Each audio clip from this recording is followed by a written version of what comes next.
You have turned lies into a weapon and guile into your shield. I will crush you, Dawn. Forgebreaker shall shatter your armor and break your bones before we are done. Cultists, traitors, warp abominations. These are your allies now. Before I end you, I will lay low everything you have raised. I will deliver the War Master to our father, and you will watch everything you have trusted be torn apart. You think me beaten? This is just the first wall.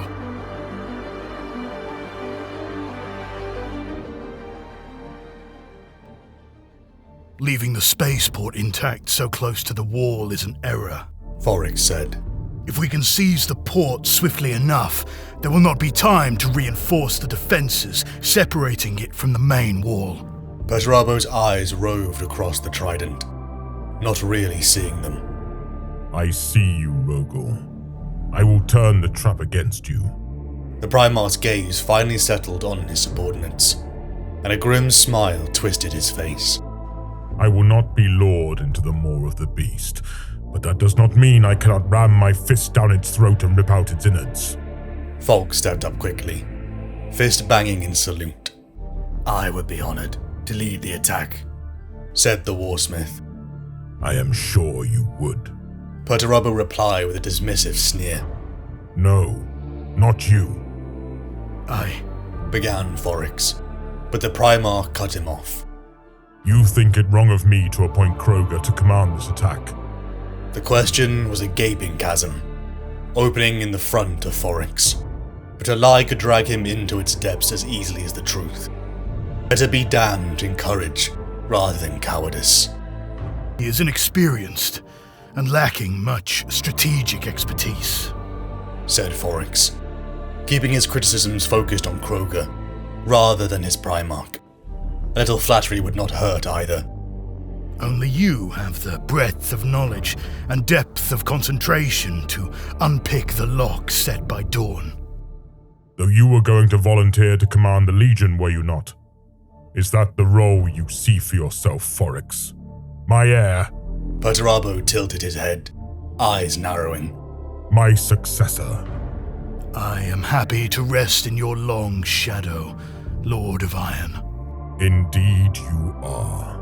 Perturabo turned away, and Forex let his breath escape through gritted teeth, trying to relax every muscle that had been bunched tight under the Primarch's scrutiny. He almost flinched as Perturabo rounded on him again, but his lord's gaze passed over him swiftly and settled on the doorway, as though looking at the departed warsmiths. Kroger knows himself and his place well. He will fight this battle for victory, not as some stepping stone to further glory at my expense. Forex clenched his jaw, against the instinct to protest his innocence. His pride was pierced by the implicit allegation, but better a wound to his ego than a greater injury to his body. Perturabo stroked an armored finger across his chin, like a file rasping on metal. His silence loomed over Forex, demanding he say something. Kroger is single-minded. That much I can say with certainty. Single-minded, not easily distracted. Perturabo smiled, but there was little about his humor that Forex could share. Trustworthy, uncomplicated. All of those things. Forex agreed, wondering why Perturabo had bid him to remain. Evidently, the Primarch had also realized he had not addressed the point. Dawn has set a trap for me, and I intend to use Kroger to spring it. The Empress Praetorian has laid his plans with guile and patience, doubtlessly trying to anticipate my every move, countering in advance every stratagem, ploy, and tactic he has gleaned from my previous work. Be sure, Forex, that every stone laid in this palace was done so in consideration of my arrival. As certain as our foes have been that Horus would one day reach Terra, my brother has been equally sure that it is my wit, my siegecraft, that will be the test of his defenses. Perturabo placed his palms together, fingers splayed against each other, his eyes wide with manic thought, his lips twisted in a terrible smile. But he never contemplated one eventuality. It is beyond Dawn's ego to comprehend that I might step aside and allow another to fight in my place. Kroger is unsophisticated, a dull tactician and an uncharismatic commander. The Primarch left his evaluation hanging in the air, just long enough for Foryx to play his anointed part. Everything you are not, Lord of Iron, he replied dutifully. He was rewarded with a nod and a smile that had all the benevolence of a hunting cat's stare. Dawn protects the palace with the most complex lock ever devised, so you have given life to a sledgehammer to break it to pieces. Very good, Foryx. A sledgehammer to pick a lock. There was a moment of genuine humor in the Primarch's expression. Kroger will blunder and bustle and hurl my warriors at the enemy without relent, and Dawn, my brother, will try to pick out my will from the anarchy, try to dissect intent from Kroger's pitiful strategies. He will be looking for every sign of me, and I will not be there. Foryx nodded, not trusting himself to speak any further in case his doubts betrayed him. Even so, he was sure of one thing, and finally found his voice. I will do everything I can to ensure we are victorious, my lord. You will follow Kroger's commands to the letter, even if they seem disastrous or nonsensical to you. I have schooled you myself in war, and though you can never approach me in generalship, you have been an adept student. Even a fraction of my genius might show through if you interfere, and I want to confound Dawn utterly. Am I understood? Perfectly, Lord of Iron, said Foryx, raising his fist to his chest. Perturabo dismissed him with a gesture, as the doors creaked open to allow his exit. Foryx glanced back to see his master half turned away, arms clenched about himself, fingers drumming on his armor, while his lips moved wordlessly in thought. Foryx considered Perturabo's logic in appointing Kroger to command. It was a move of genius or madness. The galaxy burns. Terra burns. Unending war battered the walls of the Imperial Palace. For months, every man and woman of age, every space marine, custodian and Primarch fought men and hell itself. The skies of Terra have darkened, clogged with pollution and munitions. Refugees clog the ever-decreasing space of Imperial control. Hope itself was now rationed. Malgador the Sigillite sat upon a bench, looking out to the open air dancing with the color of fire. The enemy will soon make their next move, said Malgador. Their troops are at the war, and the Aegis fails daily. It is only one defense of many, said Dawn, folding his arms. It was never intended to protect us indefinitely. Horus can bombard us for as long as he likes. Shells and rockets never captured a city. That is the truth, said Malgador. So, Horus's warriors will come. Rogel Dawn, Primarch of the Imperial Fists, the Praetorian of Terra, turned to Fafnir, Ran, and Sigismund. You have the latest reports, Captain. What would be your assessment? Dawn directed to Ran, the Primarch's coldness to his first captain still evident. The enemy appears to be mustering their strength for an attack against the Lion's Gate spaceport, my lord, said Ran. The multicolored light flickered again on the horizon. Everywhere one looked was darkness and fire. It could be a feint, said Dawn, not looking away from where the enemy lay. Having lost all orbiter surveyors, there are mass movements beyond our senses that we only learn of from scattered reports of physical sightings. While our gaze turns one way, perhaps Perturabo seeks advantage elsewhere, said Dawn. We should let him, my lords, said Sigismund. Until the blow descends, any reaction benefits the foe more than us. Our time is better spent deciding our next blow, rather than second-guessing the enemy's intent. Ran saw the near imperceptible cracks appear upon his Primarch's face, at Sigismund's interjection. Time is our ally, said Dawn, not the War Masters. Whatever gains Perturabo thinks he can make will take him time to achieve at the spaceport. The strategy was obvious. To take the Lionsgate spaceport would allow the traitors to land en masse, bringing even more capable weapons such as Titans into play. Could there be ritual significance? Much of the opening assault was not to make physical gains, but to weaken the Emperor's psychic grip on Terra. Is there a further agenda that I do not understand?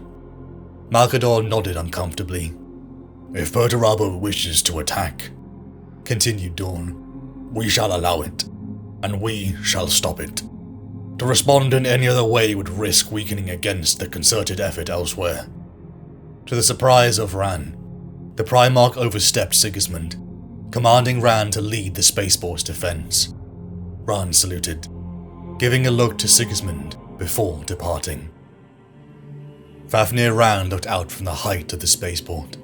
The structure itself was a mountain, a great growth of steel and rockcrete with dockyards fit to house a galactic empire. Artillery cannons and defense structures decorated every meter of its sides and innards. Yet this was not what impressed him. At the observatory 13 kilometers high, where oxygen was thin and frost-formed, Ran saw the sun. Below Ran commanded 17,000 Imperial fists and 790,000 militia combatants. Generations of families had called the spaceport home, and the million strong would sooner die than abandon it. Ran turned to Lieutenant Commander Sebastian Hagar, a Terran-born recruit, and said, "Did you know I was a chosen one?" "Your pardon, Captain," Hagar replied. A chorus of groans rippled out from the 100 Huskarl Guard who had no doubt heard the story many times. "My people raised me up in the belief that I was marked for greatness," Ran continued, "destined to be a powerful leader of a tribe. I was found by my mother, abandoned on the river bank. There was a woman's body close at hand, starved and pierced by wounds, and the corpses of 2 men armoured in the style of the Dawn tribe. The Ran tribe had taken him in," Fafnir continued, "raised him to be a fierce warrior they knew the Dawn would one day fear. And then one day, the Praetorian arrived." "And how did you end up as one of the Legion?" asked Hagar. A second chorus of groans rose from the Huskarls. "Perhaps another time," said Ran, as they looked out at the glittering lights of landing craft growing in the distance. The enemy were coming. Fafnir Ran sat within the command throne of the Strategium Lion Primus. In the no man's land between the Lionsgate War and the traitor line, the enemy forces were growing, 300,000 and rising by the hour. "I'm not throwing valuable soldiers away to hold the line in the dirt," commanded Ran. "All forces will withdraw to the Lionsgate spaceport." Information hued in green light danced across the dark chamber. "Withdraw? Lord Commander," a Terran conscript blurted out. "Drop the Lord. I'm not a Primarch," Ran told the young officer. The masses of traitor guard, hordes of the lost and the damned, the mutants and the heretics had been thrown at the wall in waves, and Fafnir Ran had had enough. "I'll not have brave women and men slaughtered, just to save some bolter rounds," Ran growled. Hagar looked as though he might object, but Ran silenced him with a raised hand. "It's not sentimentality. We have to take the initiative now and then, otherwise Perturabo and his generals will think they can do as they please. I want them to feel uncomfortable," said Ran. Servitor tendrils danced over the Strategium banks. The no man's land trenches would be abandoned, and guard regiments would be deployed within. Shields would be concentrated to leave the orbital guns free to fire. Then, shields dropped if Perturabo made his landing. The enemy wanted the spaceport intact, and for that, it would cost them. Ran could see Hagar's reluctance. Dawn's orders were to bleed the enemy, to buy as much time as possible. Fafnir Ran indulged his lieutenant, this one time. Generated auger data danced across the Strategium. "Top view, Highway 4, said Ran, leaning forward with fists on the plasteel edge of the screen table. A 300-meter gate shone on the display. Anti-vehicle, macro and plasma cannons decorated nearly every emplacement behind its fortifications. Highway 4 faced directly towards the Iron Warriors camp, miles on the horizon. "It's a killing ground," Rand said to Hagar. "Yes, Lord Seneschal. I oversaw the construction," said Hagar. Rand ignored the chastisement. It was the perfect trap, but to sit behind the fortification would allow the initiative to stay in Perturabo's hands. Rand stood, a hand on the haft of one of his power axes. "I will lead the 1st Assault Company Cadre to meet the enemy's attack, supported on the wings here by 2 columns of heavy tanks and a mobile attack reserve of bikes and speeders." Rand paused. "It's about planning for defeat, rearranging the layers so that they have to work for us, not the enemy. We save ammunition on the big guns. It's all about time. How much of it we make Perturabo use up. We can't stop the enemy getting in, not forever. And the assault cadre is as good as any other war," said Hagar. Rand's thought had been with Sigismund, to Sanguinius and his angels, to the Khan and his scars. He had seen what they had achieved when attack was the best defense. "Death to the traitors," whispered Hagar. Rand stood, and made his way toward the front line. He had waited 7 years for this moment.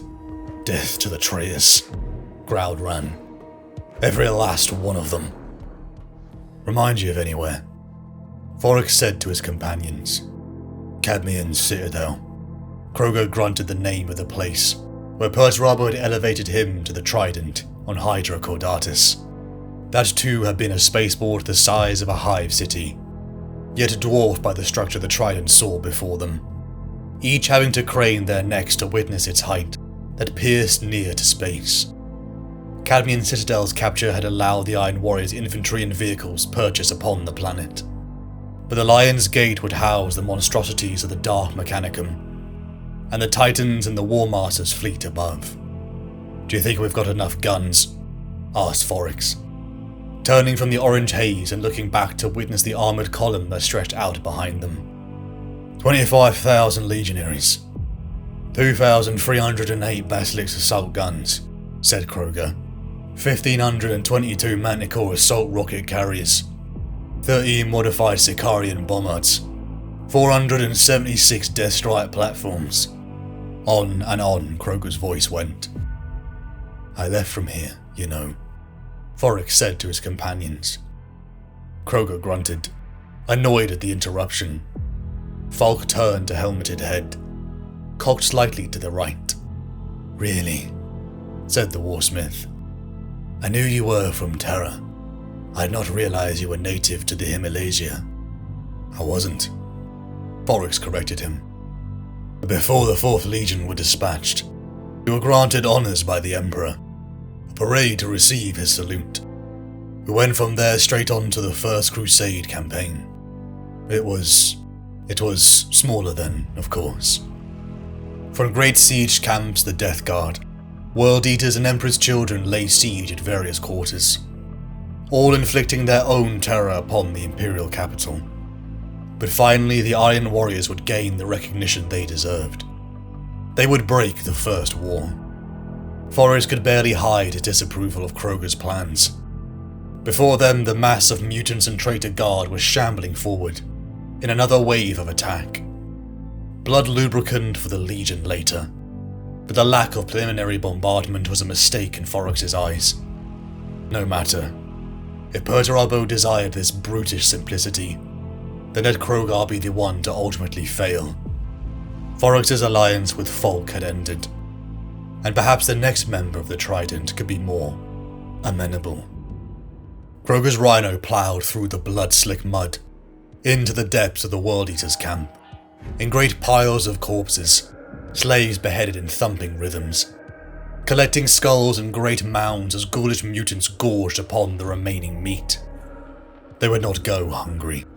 Krogar followed the light beacon of charred bones, arriving at the anointed point. The axe of corn, the death gifted, the walking ruin. The 8th Captain Khan awaited. "I expected to meet with your Primarch, Engron of the Red Blade," said Kroger. Khan gave a primal snort. The urge to bury his axe Gorechild into the Iron Warrior and offer his skull to Khorne surged hard. The Primarch fights where he chooses. I am not. Khan managed to slur out. I am not his master. He bends to the will only of the Blood God. So it doesn't matter that I'm here for Perturabo, Kroger said. No, Kroger, it does not. Khan pointed his blood-flecked axe towards the companies of World Eaters storming the last of the outer defences, between him and the eastern stretch of the Eternity Wall. Angron demands that we breach the palace. Kroger could see it took the captain great effort to speak with him. The Warmith stood silent for a few seconds, shoulders hunched. Fulgrim has already agreed to bring his legion to the attack, Kroger said. His attempted guile was obvious. Would Angron be outdone by his brother? You are fortunate. Fortunate that my lord is not here to respond to such taunts. Khan gritted his teeth. The nails were biting, and the urge to kill was all-consuming. I don't need Angron, snarled the Warsmith, fist rising. I need your legionaries. You'll all die here before you set foot on the Eternity Wall, but I have a plan that will get us into the Lion's Gate spaceport. You'll need more inducement than that, Khan grunted. Kroger made to leave, until a resonant panged in Khan's chest. This one before him had the touch of Khorne beating within his chest. He was kin, and therefore deserved appropriate attention. Angron might listen. A call to arms to one dedicated to the Skull Throne might catch the Primarch's ear. What do you mean? Said Kroger, swiveling in the blood-frothed ground, his posture threatening. Again, Khan tried not to lunge at him. You have the qualities of a great warrior, said Khan. The sort of warrior Khorne would bless with his blood gifts. He demands nothing, but what you want to give already. Death to your foes. The Emperor's already made me stronger than any mortal man, said Kroger. What other gifts do I need? Khan stepped forward, raising Gorechild and smashing it through the hull of a wrecked rhino.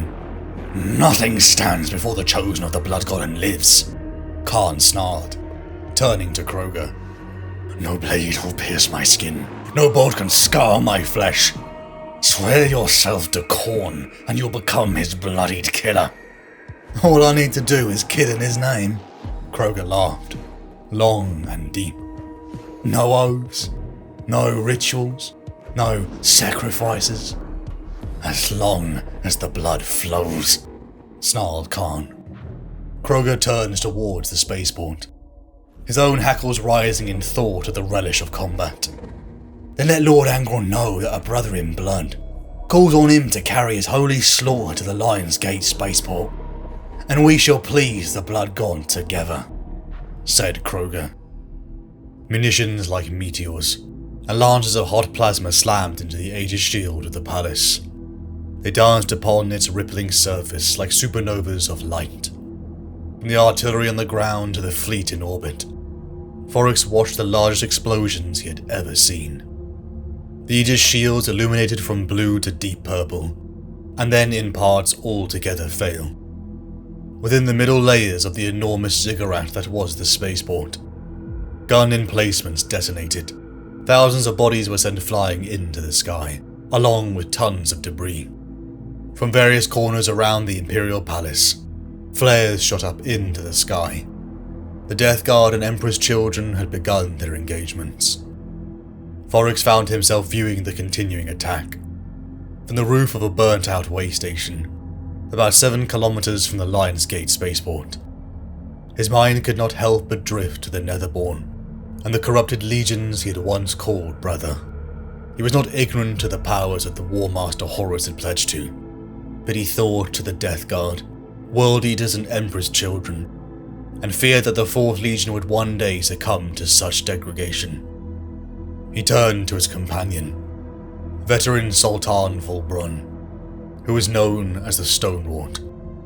Overall commander of the barrage, he was observing the effectiveness of his cannons and rockets. I'm glad at least one true Iron Warrior stands alongside me still, said Forex. What do you mean? The stonewort did not turn his head.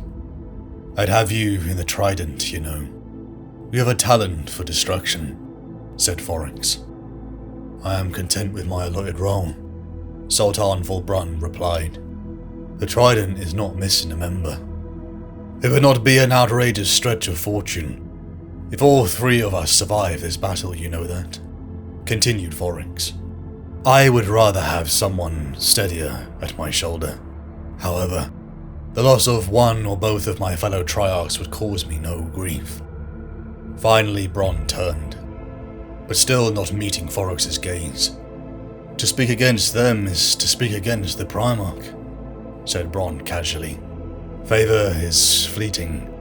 You know that as well as I do, said Foryx. Kroger is fast becoming unstable.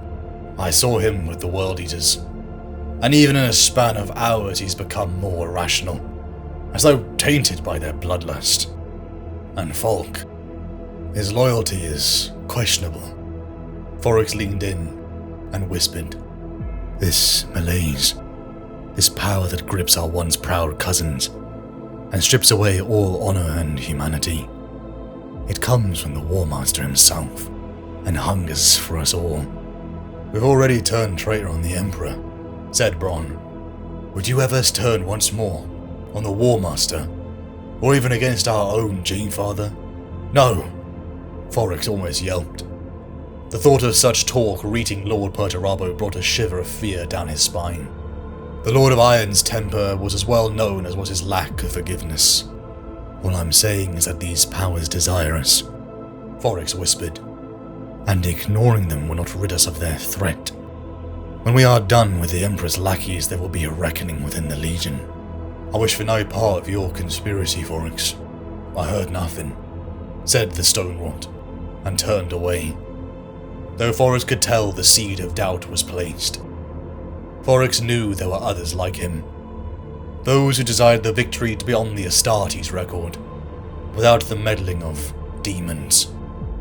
The two turned once again to the spaceport. The hour of assault was upon them.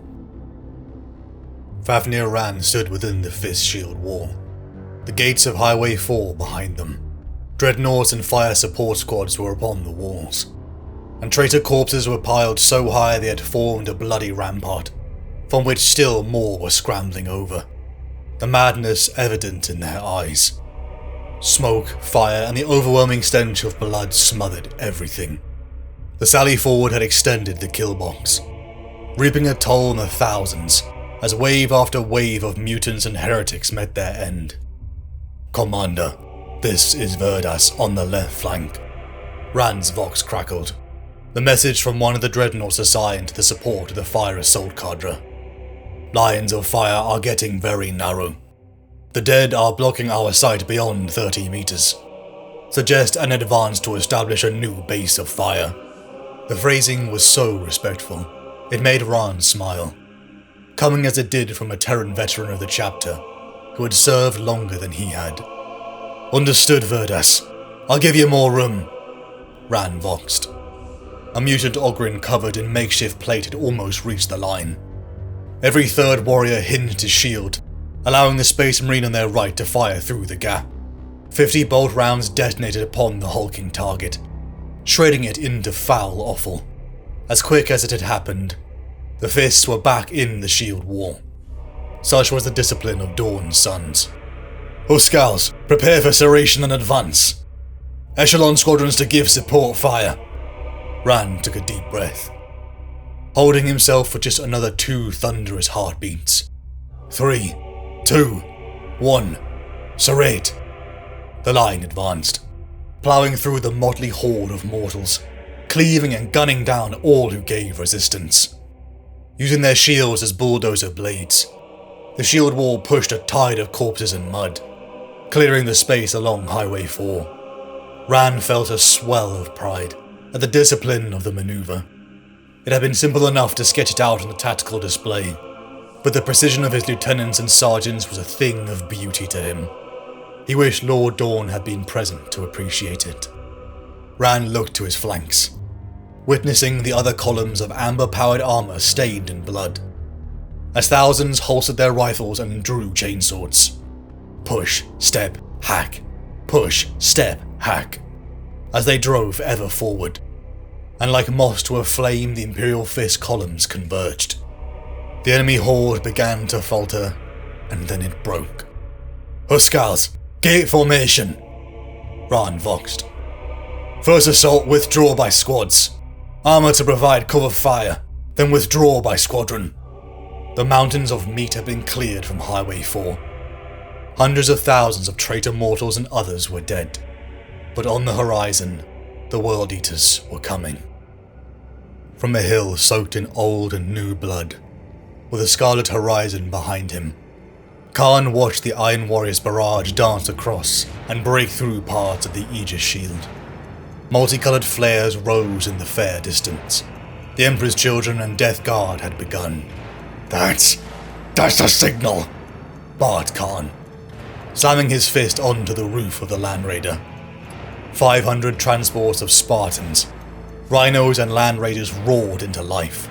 Slaves in rusted chains pinned to drivers' seats squealed, their cargo too far gone to operate the metal box they rode in. Khan felt his heart begin to beat like drums, as the columns soared through the muck and smoke. Khan revved his axe Gorechild in the air, as his cries turned into a guttural scream. "Kill, maim, burn!" For Khorne he exulted, as the Lion's Gate spaceport grew in his swimming vision. Once clean and pristine, the gore-stricken transports of the World Eaters soared ahead, many vying for the lead of the pack. The massive corpses of the mutants and cultists, cut down before the spaceport approaches, were crushed under tread, creating a chewed-up lake of blood in the dead. Khan's enhanced sense of smell was awash with the scent of death and battle. His eyes rolled back in his head as he took in a deep draught, intoxicated by the thought of imminent bloodshed. Ahead, survivors of the waves approached. The transport didn't slow, mulching their so-called allies under tread. Their screams bypassed Khan's ears and flared through his brain like bolts of electricity, causing him to howl again. Drool fell from teeth bared inside his helm, as animal hunting urges overwhelmed any higher human sense. Some rhinos fell by the wayside, their tracks clogged with meat. From the approach, Khan saw an armoured column in bright amber, rocking forward towards them. Khan vaguely recognized the danger. He tried to order the columns to slow, so that their guns might be brought to bear. The words would not come. From the sky, the silhouette of human nightmare grew. Khan felt his skin prickle, as the shadow of hate speared down at the speed of lightning. It slammed through a Capital Imperialis war engine, showering the area in metal shards, fire and smoke. The demon rose and spread its wings, bellowing a howl that would turn men mad. Angron had arrived. Khan and the transport column disembarked, slamming into the mud and charging towards the highway gate. He cried out in throat-tearing roars for Khorne's favour, as their lords hacked and burst tanks around him. The demon Primarch of Khorne rose again into the sky, only to be cast down by a silver light. The Emperor's psychic shield was still in place, and Khan felt his fury fall, as his father staggered up and battered impotently against it. Halted, the spaceport's defences regrouped. Embarkation guns came alive again, and the World Eater's berserkers were blasted apart. Transport exploded with their cargo still within, as Khan and the Vanguard died for cover in the no man's land.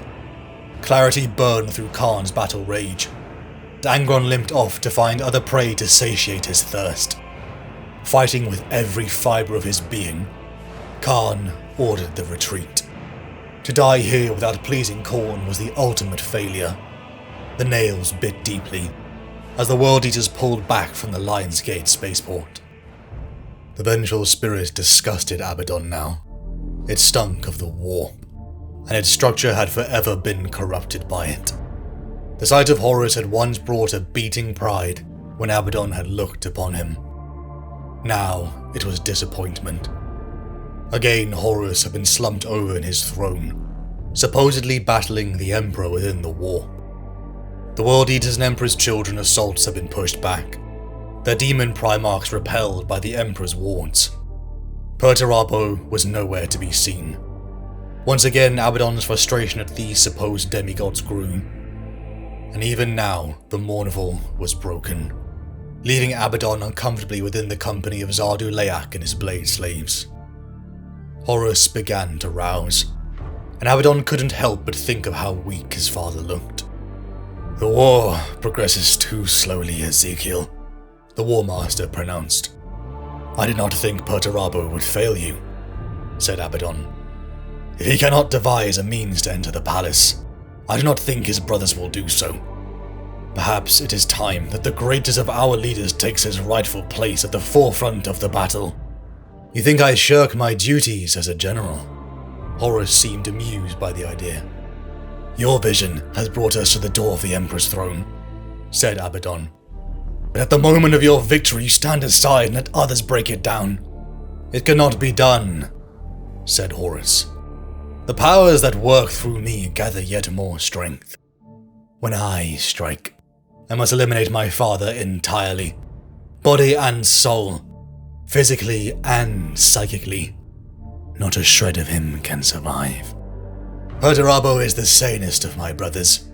The Lord of Iron must be allowed his time of glory, or he will lose faith. And if I lose my most reliable commander, what can I achieve with the unreliable ones?" "What is to be done?" asked Abaddon. "We shall see," said Horus, turning to the hololithic projectors coming alive with azure light.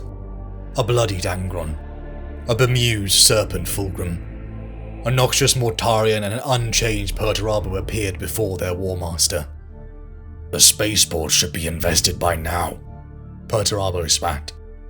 "We wasted many lives, and much time in pointless attack, when my cursed brothers cannot cross the boundaries into the Emperor's domain." "Cursed," laughed Fulgrim, "says one that has not experienced the delights an immaterial existence has to offer." "Cursed," Perturabo snapped. "You are less than I, for you cannot even set foot upon the palace grounds." "Then take Forgebreaker and knock upon the Emperor's door yourself," replied Mortarion, gaseous puffs accompanying his words. They were like children, Abaddon thought, as Perturabo began to pace petulantly. "My faith in you is not misplaced, Perturabo," said Horus, standing up. "One setback is not defeat, as you know well. In the absence of Magnus, who aids the soul battle in his own way, I send to you my Crimson Apostle, the Oracle of the Neverborn." Zardu Leak stepped forward. "I will have Typhus ready for your instruction," said Mortarion. "And you will have Abaddon to accompany you," added Horus. "There are better aims to which I might be employed," argued Abaddon. "You will go where I command," Horus said through gritted teeth, the threat of violence evident. On the Katabatic Plains, 18 hours after the failed assault, First Captain Abaddon strode towards the meeting ground. He walked alone, the dust and ash of Terra's soil finally staining his armor. Abaddon breathed war, and the opportunity to be closer towards his epicenter was thrilling. He stumbled into the broken remains of a bastion, littered with the corpses of loyalists and traitors alike. "Why here?" Abaddon asked Zardu Leak. "How will this get Perturabo into the spaceport?" The Crimson Apostle knelt down in the blood-caked mud, his bare hands drifting through the fungus growth sprouting from it. "The god of decay has already passed his eye across this place, and found it pleasing," said Leak. "The barrier to the Neverborn comes not from the Lion's Gate spaceport, but the Emperor. It is from within the heart of the palace that we shall erode the shield." Kalas Typhon, or Typhus now, stood nearby. Abaddon observed the brother he once knew. In his place, a hulk of jutting bone. Pustules and rot stood, creatures crawling over and inside his skin like armor. Perturabo joined last. His very presence was awe-inspiring. All of the Primarchs were to Abaddon, but the look of paranoia behind the Lord of Iron's eyes gave him a haunting appearance. Perturabo, like Abaddon, felt a disgust for this sorcery, but the Lord of Iron's need to control kept him in place, observing as some reluctant witness. Were you to question Magnus or one of his 1,000 sons about the nature of the warp, you would come to a very different understanding to what I will demonstrate to you, said Zarduleak. The mystics of Prospero analyzed the warp as analogy, thinking they might discern patterns and laws and equations from its movements. While it has moods and phases and textures, the warp is a law unto itself. And so that is how Magnus's hubris led him into folly.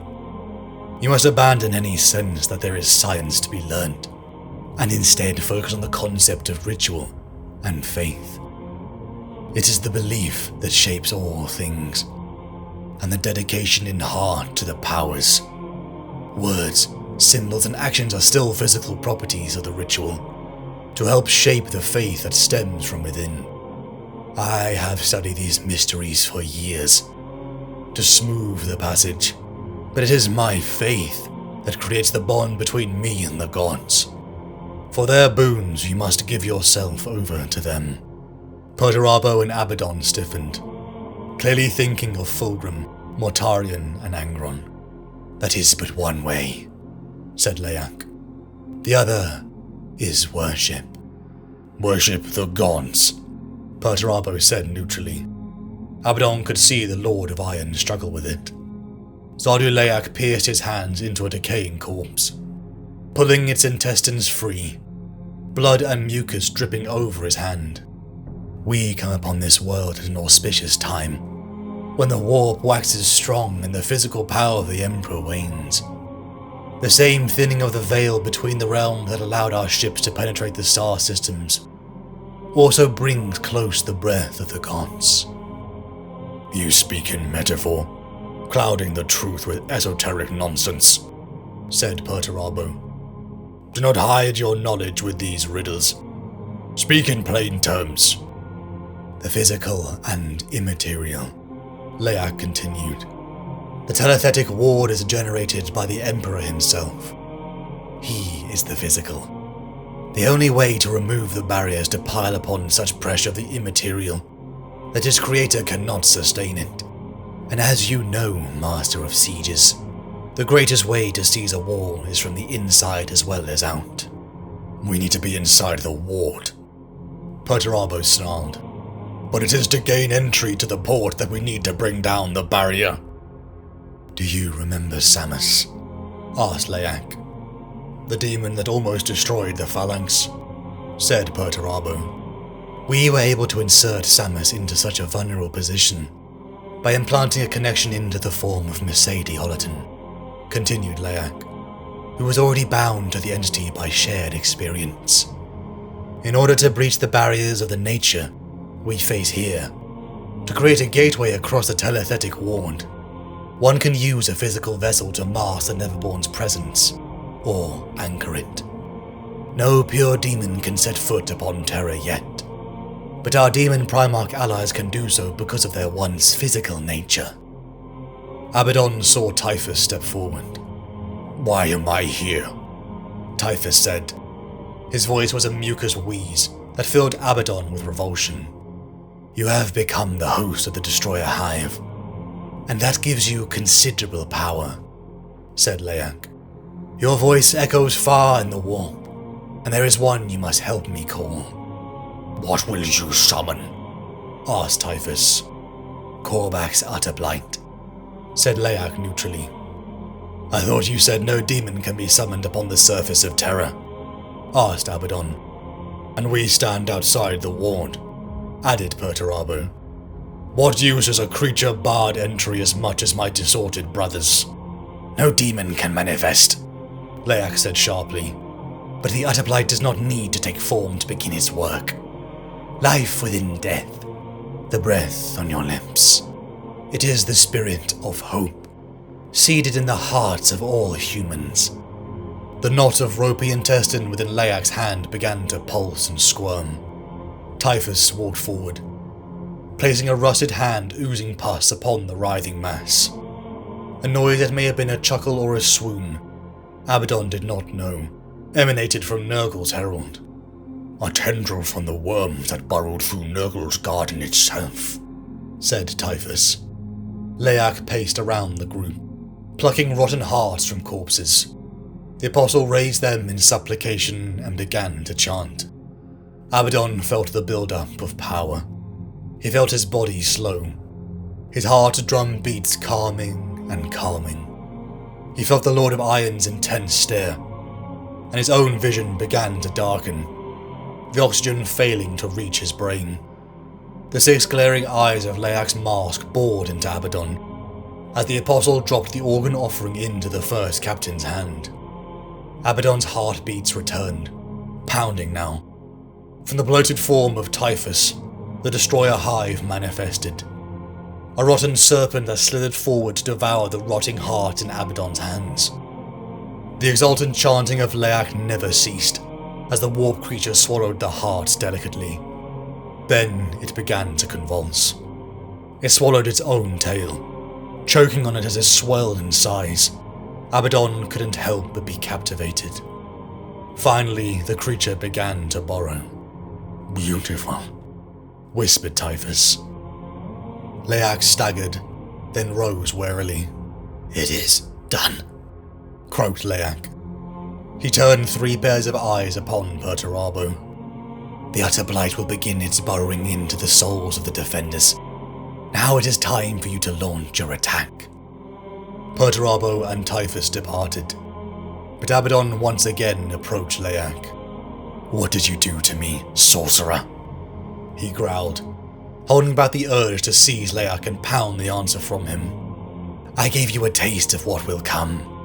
The slightest inkling of what your Gene-Father has endured to gain his power. When you come before the gods and demand their support, you must give yourself for their favor. And am I... the ritual, is it bound to me? It bound me to that creature somehow?" asked Abaddon. "No," said Leak, shaking his head. The apostle made to leave, but turned back to Abaddon. "Horus's victory or defeat. It is not the end, it is the beginning," said Leak. "In time, you will embrace that destiny."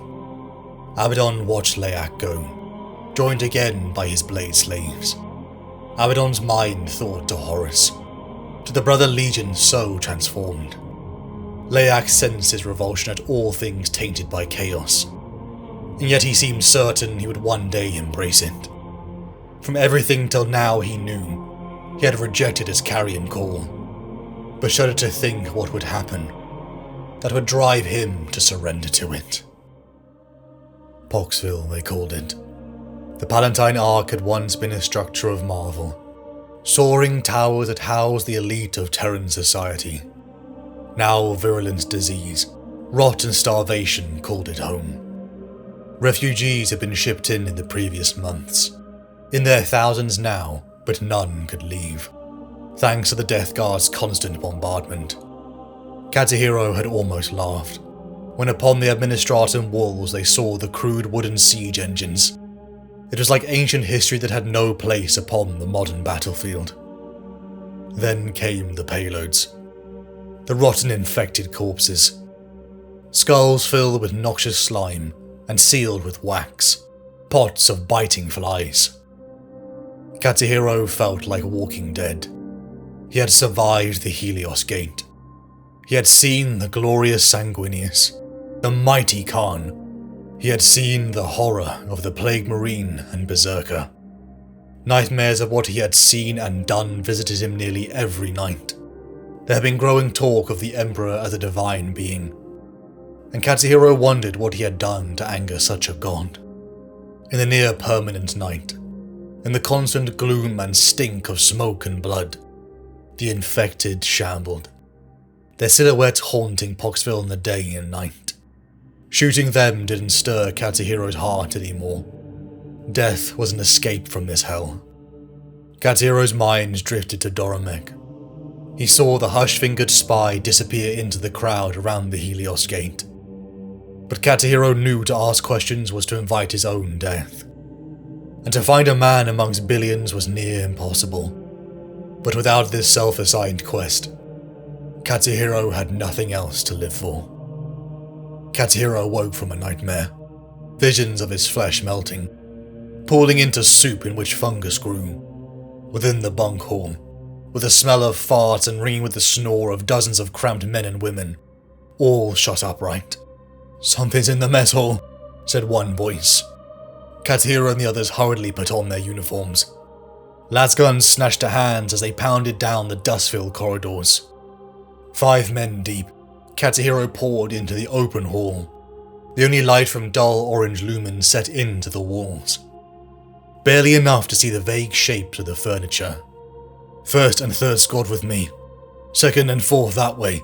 Fifth, hold the rear," barked their commanding officer. They were all veterans by now. Seen and fought things most could scarcely fathom in their darkest nightmares. But Katahiro felt the hair on the back of his neck rise. The scent of damp, of soil and vegetation grew. There seemed to be a growing shimmer in the air, small lights dancing. The smell of nature grew stronger as their squad pushed in further. Katahiro thought he heard the sound of wind in trees, the rustle of leaves and the creak of arboreal giants. A barely visible shape began to coalesce from the light. A human shape that reached out a hand to them. It was mesmerizing. It felt like peace. Katahiro heard the trooper next to him snarl in disgust and aim his lasgun at the apparition. "No!" Katahiro knocked his companion's lasgun upwards as he pulled the trigger, the beam of red light blasting into the ceiling. Katahiro turned back towards the entity, seeing the outline of a beautiful face before it dissipated. "By the forefathers, that was disgusting," said one of the troopers. But Katahiro looked at them in confusion. He had seen nothing but beauty. He saw strength. He saw life. Murmurs of disgust and barking orders flew around the squads. But Katahiro couldn't wipe the smile from his face. Forex felt like a prisoner in his own armor. The shelling of the Iron Warrior's guns had to be blocked out by his auto-sensors. Such was the cacophony of noise. Smoke and noxious fumes carpeted the approach on the southern side. Through gaps, Forex peered up at the munitions, blasting craters into the lower levels of the port. He saw loyalist bodies sent skywards in their hundreds, entire sections left in rubble and coated in meat and blood. Forex ascended a hill of cultists and mutant corpses, crunching a beastman's horn underfoot, the hundreds of thousands of dead creating his own terrain. Only Forex and 1,000 of his men hid amongst the horde of another cultist wave. The traitor commander's name already forgotten by Forex. They were the willing meat shield that would mask their approach, and in their thousands they died for it. Kroger was not a master strategist, not in the mold of Forex or Perturabo, but he was a brawler, a street fighter that cared nothing for honor or the forms of combat. As Kroger had put it, reflecting perhaps on a youth that Forex did not want to know more about. Sometimes a shiv was more effective than a broadsword, if it was pushed into the right place. The survivors, after hours of bombardment, reached the lower levels. Troglodyte mutant ogrins larger than even legionaries smashed at side doors with gleaming mauls and hammers, while hundreds of lesser mortals streamed into the firelit innards. Forex and his men turned down into another avenue, plunging into the belly of the beast. The 1,000-strong Iron Warriors broke apart and gathered again, sweeping the lower levels only to find resistance meager. The mortal defenders finding plenty of trouble with the roaming bands of cultists, beastmen and Ogren, their true rivals. The Imperial Fist seemed quarantined into the middle and upper levels. This elite force had been hand-picked by the Trident, all chosen by their pragmatist temperament. No heroes or glory hounds, Only those willing to do everything for this mission, led by Captain Garl, one hand picked by Forex himself. Forex and his unit passed through great foundries, and storage structures large enough to house titans. "We'll move up," said Forex, pointing his bolter towards the stationary travelator. As much as Forex hated to admit it, Kroger's plan to get them inside was genius. Born from a mind with no regard to life, but it ran short on details, on what to do once they were within. To follow the Shiv analogy, Forex had promised to find a vital organ. 6 cruisers soared through the upper atmosphere of Terra. Laser batteries in the upper reaches of the spaceport soared up to meet the falling drop pods that fell like shooting stars. A cacophonous boom rippled through the atmosphere as one of the cruisers was blasted in a fireball the size of a city. The drop pod slammed into the ferrocrete amid a blast of jets and the scattered shrapnel of frag launchers. Not that there was a living soul on the platform to oppose the landing. Dreadnought Barossus embarked first from his pod. His shame and life of failing their lord had transcended into his next iteration. A walking corpse that could still serve. "My warriors, hearken to me." His bellows leapt across the Vox links to his battle brothers. "Are we to stand upon this barren Apron, while lesser warriors steal our glory? Those with the souls forged in battle do not stand sentry. They seek out the enemy and destroy them." Iron warriors began to fan out across the upper platform. The second assault had begun. "I am Khorne's blade," Khan muttered to himself. "There is no life without death. Kill or be killed, such is the law of battle." Boarding torpedoes had never been used outside the void of space. Until now. Over 3,000 berserkers followed behind, caged in gunships. But Khan and 500 chosen of Khorne rattled in the cylinders falling through orbit.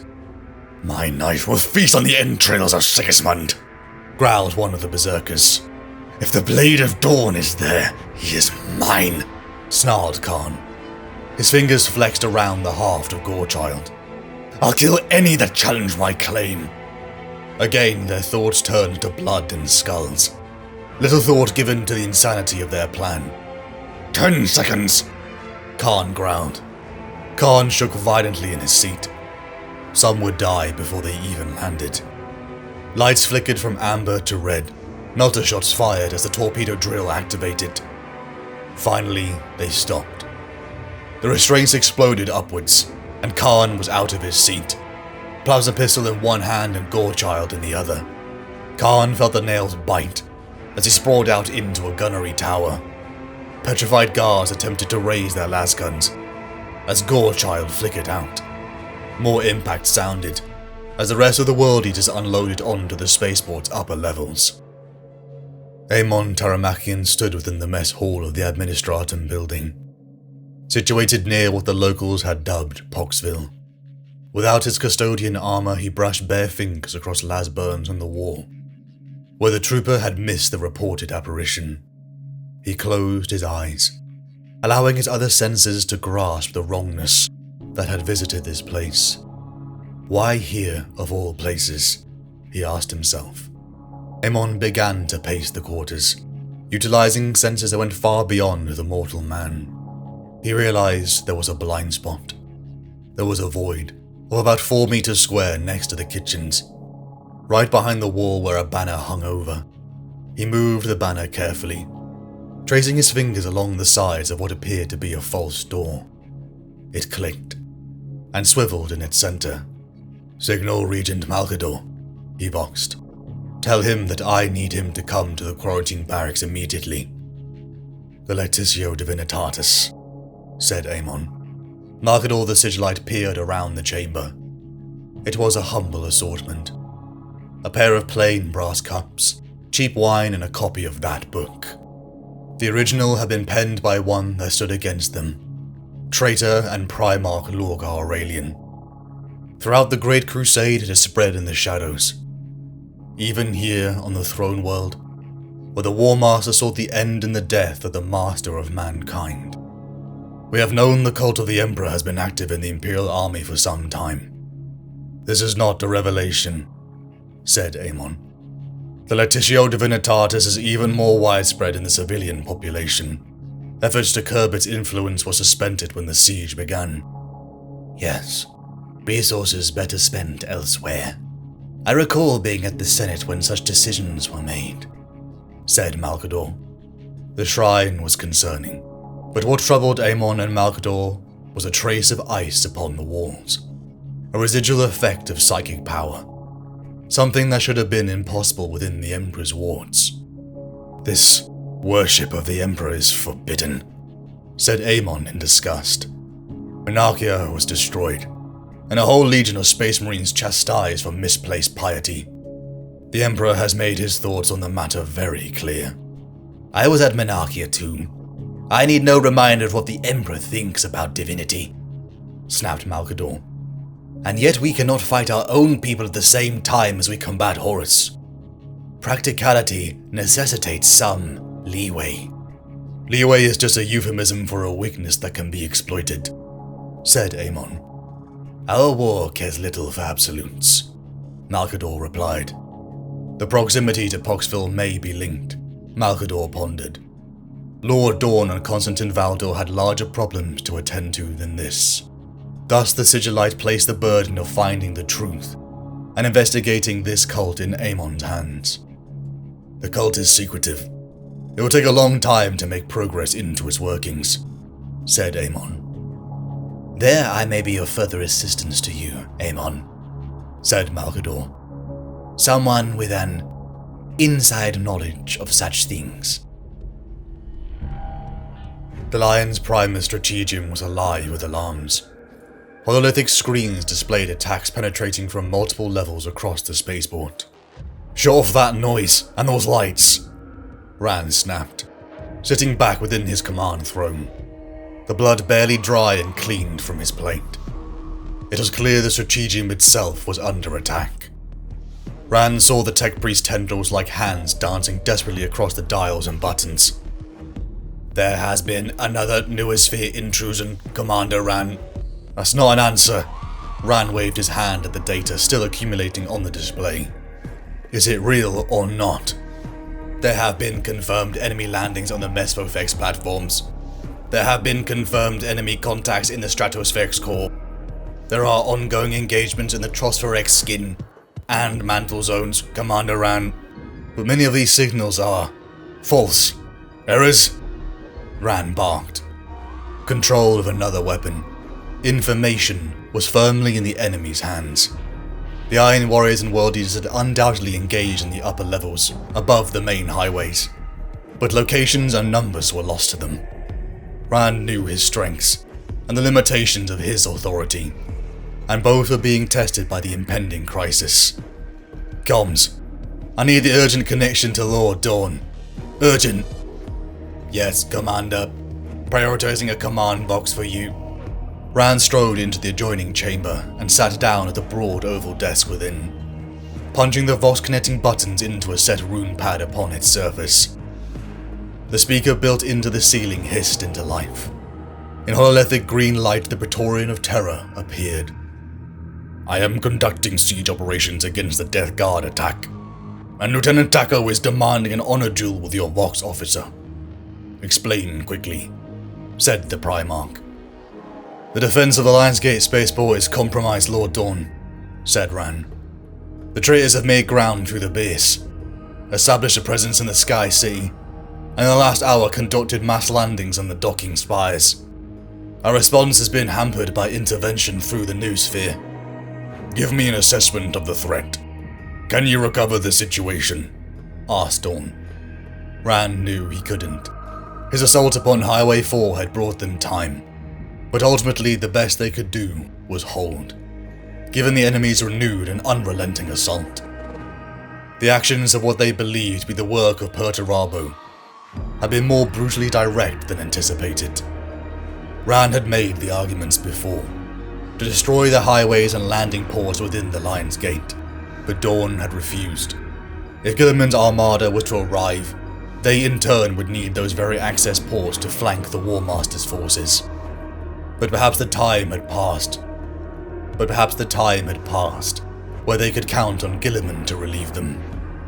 I request the dispatch of a second-ranking commander. To ensure redundancy of leadership, I intend to take to the field to combat the enemy's gains. You have someone in mind? Asked Dawn. Rand took a breath.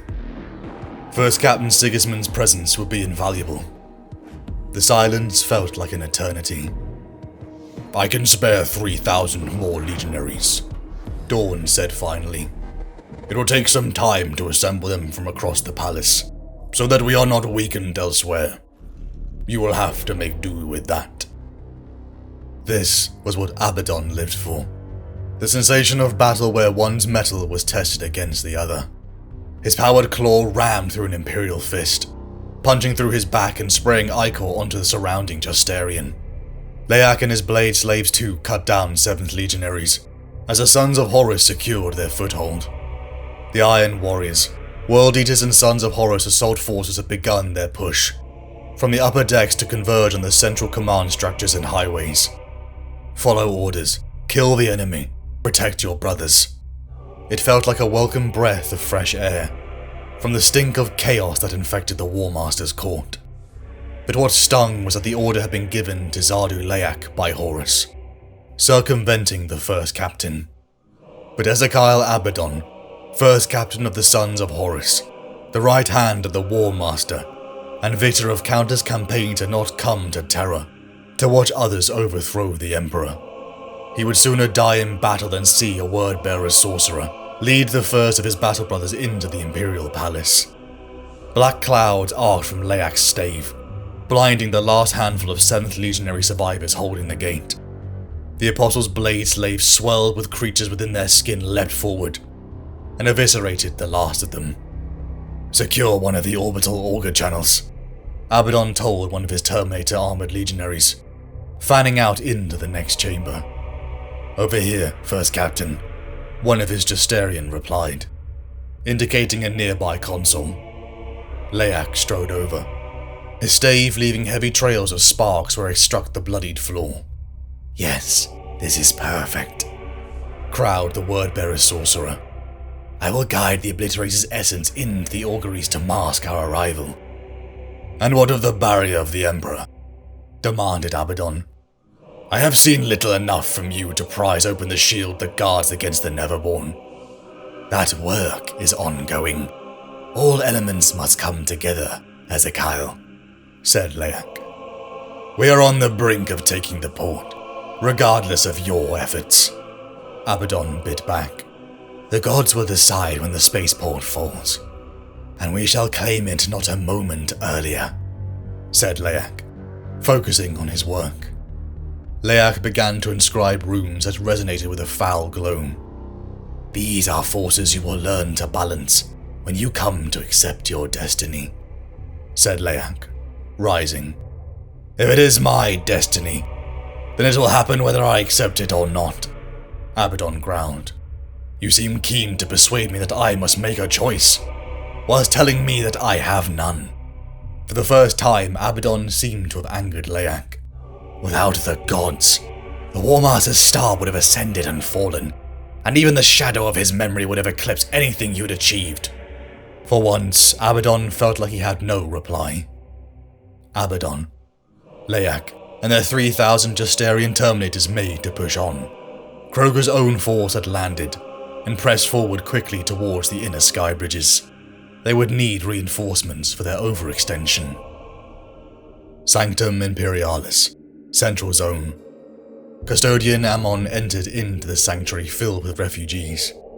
According to Malkador, his contact with the inside knowledge was placed here, at the heart of one of the growing cults of the Lectitio Divinitatis.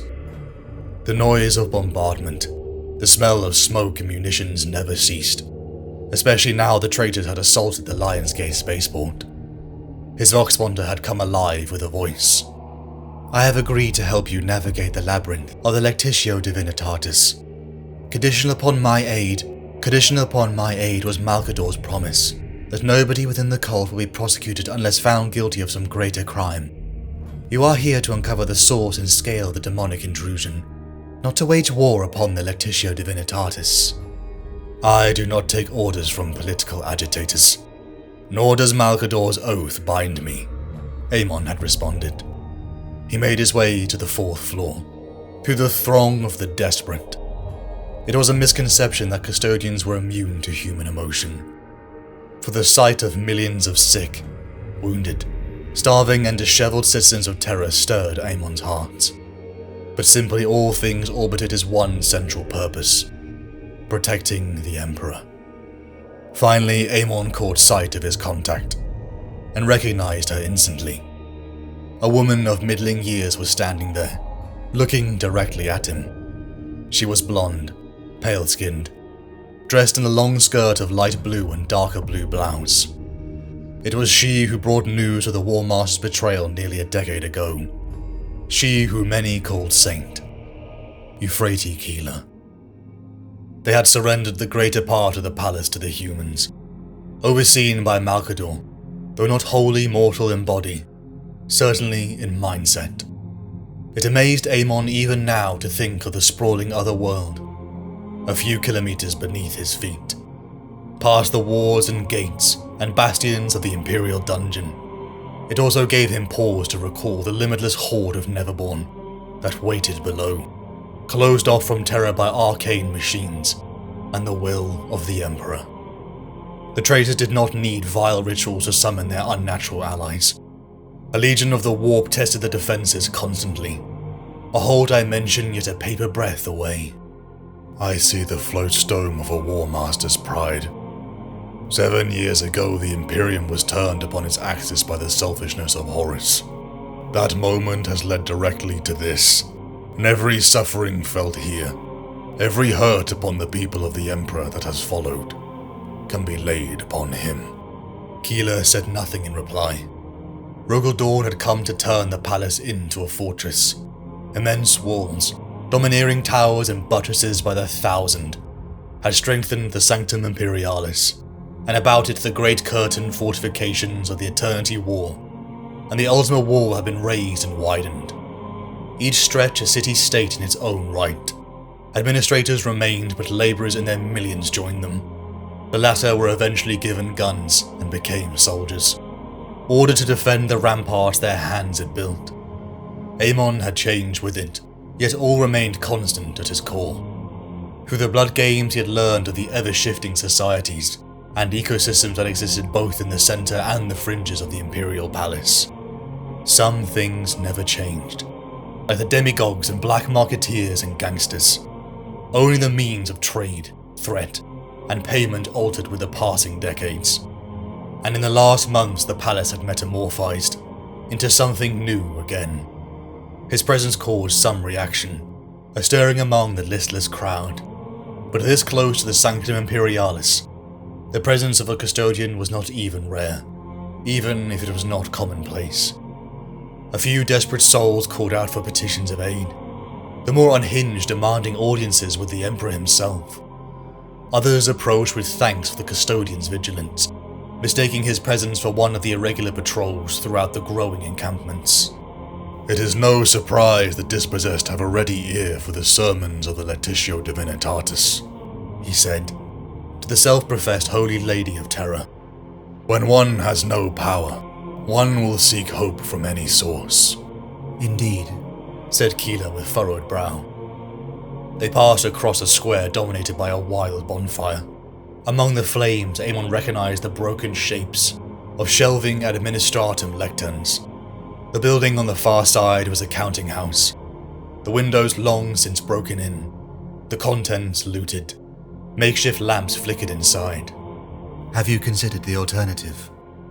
If these impoverished folk do not turn their thoughts to worship of the Emperor, where else might they seek succor?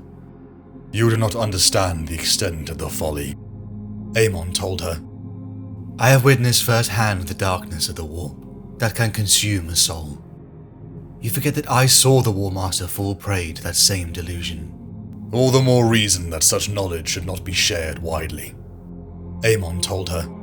He stepped carefully over blanket-wrapped forms. Only the faintest of movement showed them to be alive, not dead, in the grip of deep fatigue and oblivious to everything else. To accept his own divinity does not suggest any other exists, countered Keeler. Where did you hear such a thing? Amon asked sharply. Keeler pulled out a book from her bag over her shoulder, and Amon did not need to look at it closely to know that it was the Levicio Divinitatis. It is the wisdom in these pages. Yet it is a sentiment that fell from the lips of Lorgar, one who has long since passed from veneration of the Emperor to a far darker life. Knowledge is power, ergo ignorance is weakness. It is a battle into which the Emperor would have his servants go unprepared and unarmed. It is any wonder that so many have fallen, when it appears to them that the Emperor deceived them. The Emperor is above judgment. I have walked beside him many times, and would not claim to know his mind in these matters. Yet you are sure he would condemn my faith? To accept any superstitious nonsense invites speculation and unreason. It is the path that leads to the end of everything the Emperor has built. It is to combat those very powers that... Amon fell silent, aware that he should not share too much with Keeler. She had a unique perspective on the events around Horus, but the secrecy of the webway and the Emperor's true goals was inviolate. To know is to be tempted. I know, and I am not tempted. Keeler stopped at the steps into the portico of the Administratum building and looked up at Amon's face. The Emperor gives me strength to resist their wiles. Did he not create you to be immune to such desires also? Each custodian is a singular labor, imbued with individual strength and purpose. When Primarchs can be led astray, there is little hope for the common human to withstand the barbs and lures of the hidden foe. I do not think we will agree, nor that this will be our last discussion on the matter. All I ask that you approach what you see with an open mind. And you think I will see something different today? This is the 5th gathering you have brought me to, and all I see are empty rituals and charlatans. Perhaps that is for the best, from your point of view. What if you were to witness a true miracle of the Emperor? Would you accept it? Amon said nothing. The hymns never ceased within the makeshift church.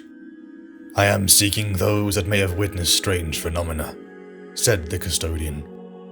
A handful of worshippers had been gathered by another of Keeler's supporters, former iterator to the War Master himself, Kirill Sinderman. A shared vision or dreams, perhaps. Voices, images, anything that cannot be explained by natural law, asked Amon. Like signs of the Emperor? Asked a young mother. Amon could see that the child had been born in the time since the siege had begun. His father fights on the walls, the woman said proudly, stroking the babe's cheek. At least, he did when I last heard a month ago. I pray to the Emperor to see him safe through these trials. I don't suppose you could get word of him? I do not think it possible, said Amon kindly. The Lightbearers, said one of the parish. There's that new lot, claiming that this Olivier can heal the sick. Amon looked to Keeler, who in turn thanked the congregation, offering praise to the Emperor for their help. My thanks for your assistance, Amon said. He turned to depart with Keeler, but stopped. He would play no part in fanning their delusion, but he would not take away their hope. He looked back to the congregation. This time shall pass. The Emperor will prevail, he said. Within Basilica Ventura, the shanty town was in defiance of the perpetual gloom of Terra. The Lightbearers seemed to embody their name, with lamps and lumens on every corner and nearly every hand. Keeler had come alone, wishing to scout this enclave before bringing the skeptical eye of Custodian Amon. The Lightbringers had been recruiting aggressively, and Keeler could see it. Dozens in robes of white and amber with shaved heads emerged, before an ever-growing crowd. Lumen lanterns were wafted around like receptacles of incense. Pages of the Levicio Divinitatis were handed out, as finally Keeler caught sight of their leader, Olivier. Feel the hand of the Emperor lift you up, the preacher said. Olivia's voice was like a force. It tore Keeler from the shanty town into a vision of a green heartland, with wildflower and a cooling breeze. She peered onto the horizon, her eyes almost blinded by the sun. An enormous tree climbed into the clouds, and with it Euphrates Keeler heard the voice of the Emperor. Her vision returned to the crowd. "Did you see the tree?" she asked the man next to her, barely able to contain the fervor within her. "Tree?" the man laughed. "I followed the rose path." "You saw a tree?" "The Lord of Trees. The strength of the Emperor holding his shield above us," Keeler confessed. "It was incredible." "This woman, she says she saw the Tree of Hope," said another next to her. A group pushed her forwards, until she stood before Olivier, his portly middle-aged face beaming in a genuine smile. "Who are you, daughter of the Emperor?" asked Olivier. Keeler hesitated. "I understand," Olivier continued. "We all have pasts and presents that perhaps are best kept secret. We are united in a single purpose under the light of the God Emperor, and that is what matters." After a long pause, Keeler answered. "Keeler. My name is Euphrates Keeler." Gasps of shock rippled in the crowd. "Euphrates Keeler," Olivier beamed. "The guide. The one who brought the light of the Emperor back to Terra?" Confronted with the reality of being the saint, momentarily stunned Keeler. But the Emperor had called unto her for this. She took a breath and rallied. "I am Euphrates Keeler, and I would like to know more about the Lightbringers," she asked. Fafnir Rand disembarked from his rhino. Imperial Fist squadrons had converged on his orders. It had been nearly a solid week of traitor assaults, and now was the time for the counterattack. The 7th Legion mounted towards the upper-level sky bridges to meet their traitorous Astarte brothers.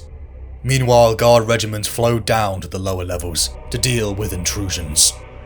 Ran led from the front. The deployment of the 1st Assault Cadre on open ground had been something of an oddity, although highly effective. Their specialist equipment and tactics were intended for warship-to-warship boarding, as well as combat in close urban environments. They had to take back at least one of the docks now filling with traitor reinforcements. "It's just a matter of time before they have so many troops. We can't hold them back," Ran explained to Sergeant Otto. "Attack is the best form of defense, Lord," the veteran laughed.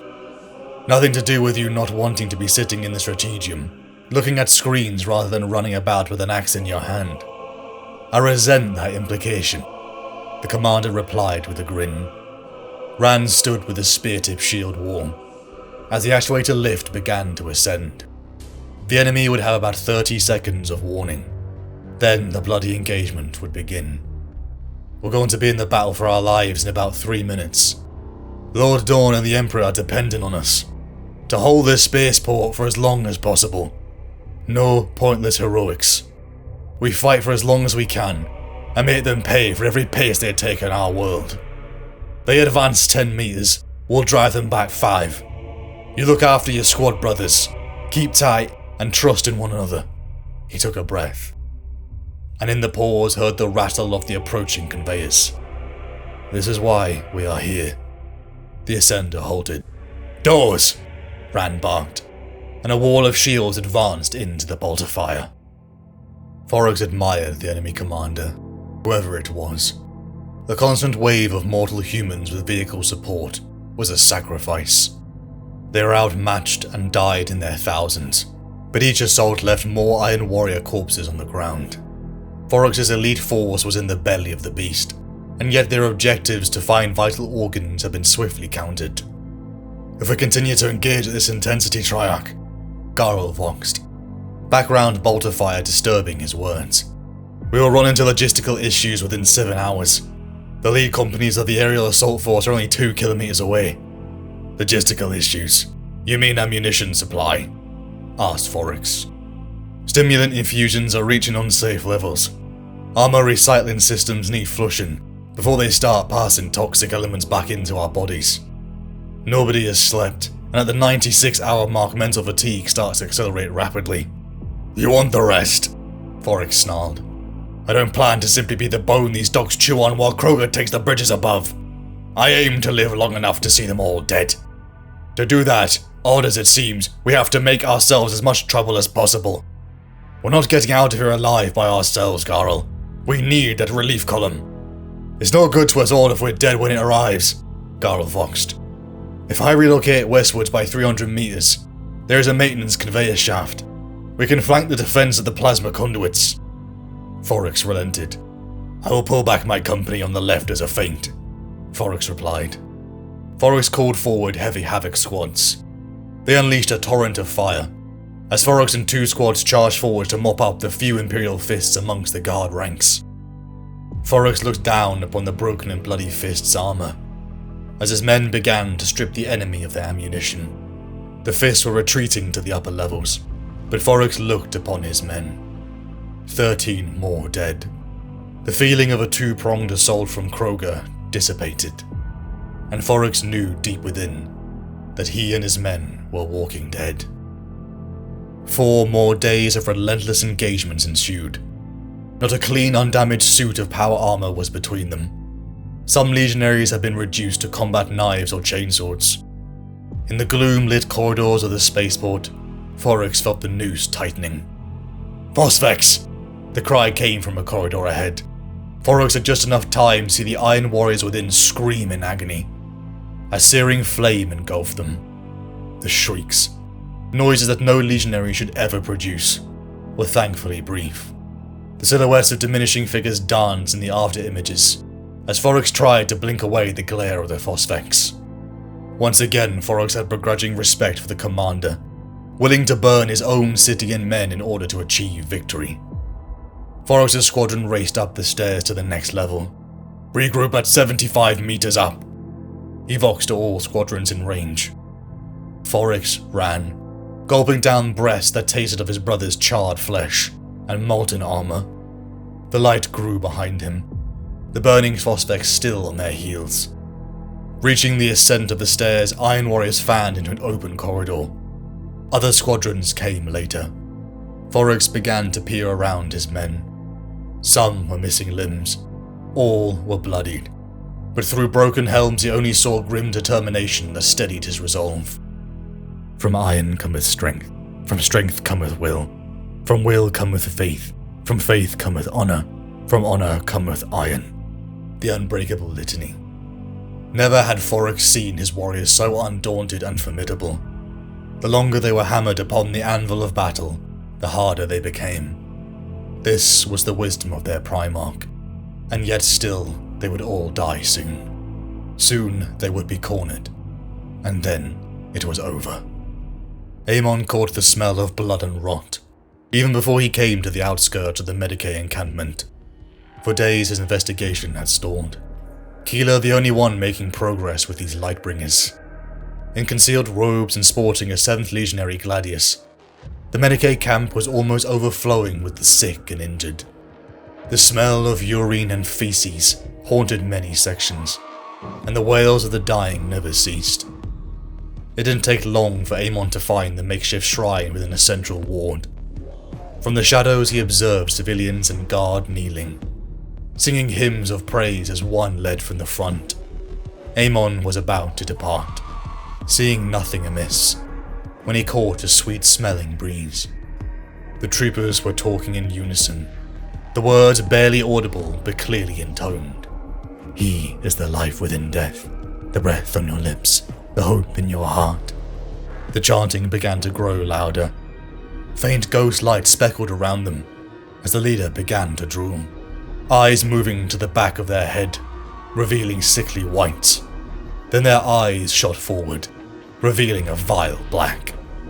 Aemon darted through the crowd, brought up the Gladius and stabbing it through the creature's chest, cutting from breastbone to pelvis. The creature slopped apart into halves as the congregation rose their voices in panic. Nobody leave, Aemon bellowed, drawing back his hood. I am Custodian Amon Taramekian, and by the authority of the Emperor you are all under arrest. Amon rarely raised his voice, and had made his objection to the growing cult very clear. Malkador, flanked by Amon, Keeler and Cinderman strode along the walls of the Exultant Zone. A cordon of Imperial fists separated as they entered into a command tower, where Constantine Valdor and Rogel Dorn stood, the Praetorian flanked by his first Captain Sigismund. "Captain General, I know what occurred in the hospital," said Amon. "Coupled with the evidence from the quarantine banks, it is obvious that there is a link between the rites of the Levisio Divinitatis and demonic activity." "And what do you propose?" said Malkador. The sound of artillery never ceased. "I am not certain a purge of these theists will be productive, even if possible. The siege is too finely poised to risk immense resentment amongst a significant swath of our soldiers. This is not a discussion of prosecuting a law, but of guaranteeing the sanctuary of the Imperial Palace," said Valdor. "I cannot spare any warriors," said Dorn bluntly. "The enemy are in control of half of the base levels of the Lion's Gate spaceport, and nearly a similar amount of territory in the upper spire. A force of unknown size is targeting objectives in the Sky City. Captain Sigismund will depart within the hour." "Rogel is correct. We cannot spare the warriors from the walls," said Malkador. "We must trust in the Emperor to protect us," said Keeler. "I witnessed his power. I swear it.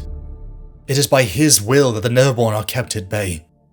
The worship of the Levisio Divinitatis will only strengthen that power." "That is true, to a point," conceded Malkador. The Regent was clearly considering Keeler's view. "I myself have witnessed the rites of arbitration using the holy texts," added Cinderman, referring to the banishment he had witnessed nearly a decade ago aboard Horus's flagship. "I felt real power with the Lightbringers," said Keeler. "Power we can harness. Why should the Emperor protect us at his expense, without us giving back?" "Can it be possible to channel the essence of the Emperor in such a way?" asked Sigismund. Amon noticed a slight frown dawn upon the Praetorian's face. "Twice we have seen what these cults can do," Amon interjected. "They have breached the walls that protect Terra." The group halted, and when Malkador finally spoke, to Amon's disgust, he decreed that he would allow Keeler to continue her investigation. The meeting had adjourned, but before the Praetorian could depart, Keeler stepped in front of him. "I would like to speak to Captain Sigismund." She began to tremble as Dorn towered over her, his face contorted by disdain. "Your lies have done enough damage. There will be no more," he grumbled. "I have not lied," she said defiantly. "Is it not true that had he travelled to far, Sigismund would now be amongst the thousands of dead?" "He is no better than those that gave their lives," Dorn retorted. "Now he thinks himself special, weakened by your delusion.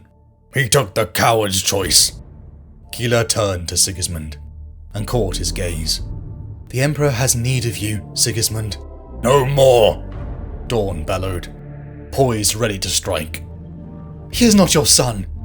He is the Emperor's," snarled Keeler, shocked by her own bravery before the son of her god. "Your brothers. I hear they've become something else, have they not? What is it that stays their advance? A psychic shield or the soul of the Emperor? Bright and hot to them, as the Astronomicon is to the navigators." She made one more entreaty to Sigismund. "Who will face those champions of the dark powers?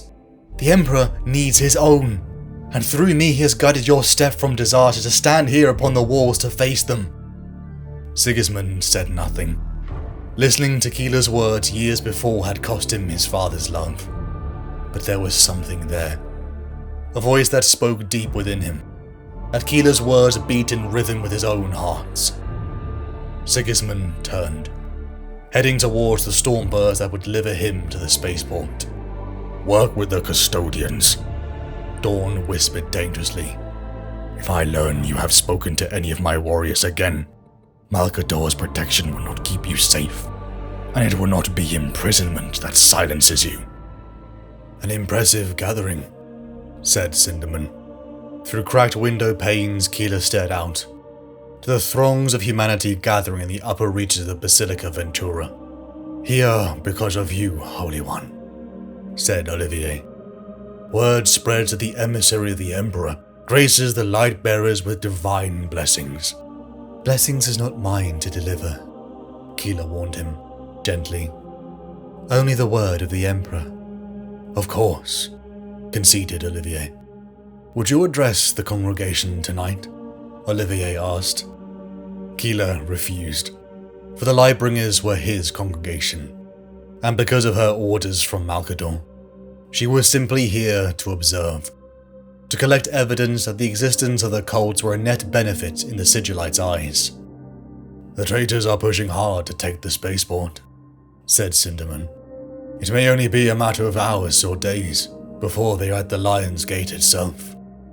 A victory that would have been far swifter, if not for the protections against the Neverborn, Keeler replied. It had not all been in their favor, for Custodian Amon still presented reports of ghostly sightings. Keeler and Cinderman left to join Olivier, who now preached to tens of thousands within the quarter. Keeler stood to the side, and just as before, Olivier's words drifted her into the garden vision. She felt the presence of the other worshippers around her, but drifted towards the arboreal emperor in the clouds. She tried to get closer to the tree of life, but found her footsteps didn't draw her any nearer. She tried to sprint to it, yet still its glorious image never moved. This was a place of faith, and through faith she knew that one day she would climb amongst those branches and know the embrace of the heavenly leaves. Abaddon led from the front. The sons of Horus fought amongst great foundries, blockaded with Imperial fist lines. Bolter, sword, and power claw reaped a bloody toll, as the least terminated Asterian line smashed into redoubts and barricades. Clearing another factory level, Abaddon took pause, checking his ore specs and reading the new incoming waves of 7th Legion. Why do you pause now? Asked Leyak, his blade slaves picking through the fallen enemy, plunging sword limbs into each. You have the momentum. Abaddon regarded Leyak for several seconds, deciding whether Leyak was even worthy of response. Only days ago, Leyak continued, you lamented that the Iron Warriors risked failure by their inability to seize the bridges. Now you spend your warriors clearing out maintenance sheds and transit terminals. I've had a change of heart, Abaddon finally spoke. A longer view. The amber waves of Marines burst through in the distance. Abaddon raised his bolter as Leyak joined next to him, hurling arcs of black psychic fire. Perturabo wants to seize the spaceport to bring Titans for Horus. It has not fallen quickly enough. Every Imperial fist that dies here is one less to defend the wall. Time is our enemy. You know this. The wordbearer thrust his staff forward, and his blade slave stormed ahead. The arrival of Gilliman, the Lion, and Russ is not the only factor, Leyak warned. You have seen the toll paid by your master. To channel the energy of the true gods, every day he must contain their power is a day closer to his ruin. The image of his father so weak upon his throne came to Abaddon. Enormous detonations erupted on the enemy's position. Abaddon and Leyak turned to face the growing growl of vehicle tread behind them, from a Land Raider covered in hazard stripes, and bearing the emblazed silver skull of the 4th Legion, Kroger emerged. Warsmith Kroger, said Leyak, come to welcome the right and left hands of Horus. In cataphracti plate, one of Perturabo's tridents stopped before Abaddon and Leyak. Captain Abaddon, Kroger grunted, raising his fist in salute. Warsmith Kroger. Abaddon touched a finger to his brow in return.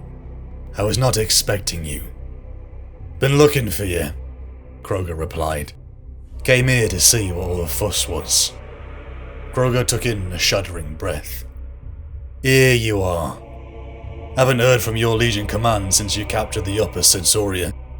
I am the Sons of Horus Command. Abaddon said pointedly. I choose our objectives, and the manner in which we all achieve them. I'm not here to tell you otherwise, said Kroger. You're Ezekiel Abaddon. If you find yourself wanting something to do, I think we can stop this counterattack within the day. Kroger turned to Leak. You must be the Crimson Apostle, the War Master's demon caller, Kroger said nonchalantly. The insult prickled at Leak, as Abaddon barely hid his amusement.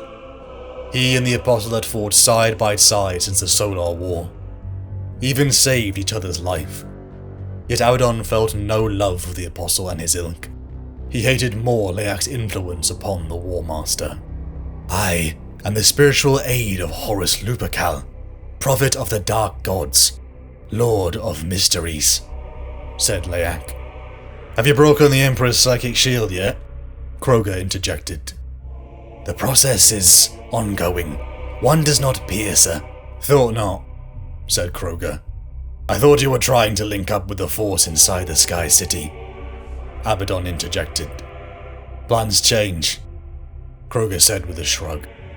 I've not heard from Forex in days. Probably dead. You would abandon one of the Trident? Asked Leak. One dispatched by your own orders? Again, Kroger shrugged. Kroger looked to Abaddon once again. Think about it. You, me, Khan of the World Eaters. Just let him try and stop us. Abaddon smiled. Ram, breach, Ran called. In an instant, the shield wall formed into a wedge and slammed against the Iron Warrior line. Ceramite, sparks and blood flew. As the Huskars and Iron Warriors began to kill, Ran drew his dual axes and lunged out, swinging forward with both. An Iron Warrior was spun away by the impact. An Imperial fist behind Ran, to his left, leapt over him, driving his blade into an enemy's throat, ripping the sword free as the mass of blood poured out. From the sky, Ran saw the Amber Thunderhawks, as Sigismund's contingent leapt down to aid the counter-assault. Ran urged his warriors onwards with raised axes. There was no time to lose. The reinforcements led by Sigismund had drawn much of the ire of the Iron Warriors and their allies, but if Ran's force did not break through to them, they would be driven back from the spaceport. Their mission would fail, and the losses would be sustained in vain. Over there, that's the one, said one of Ran's Huskars. Ran cut down a warrior as he turned to see 30 meters ahead. A legionary with the markings of a warsmith. The warrior was a brute of a fighter, clad in old Terminator armor, using his fist like a gleaming hammer.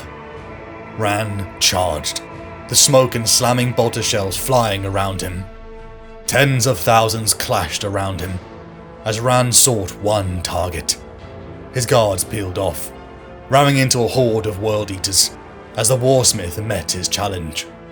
Not content to accept Ran's advance, the Iron Warrior surged into him, shoulder first, sending Ran off his feet.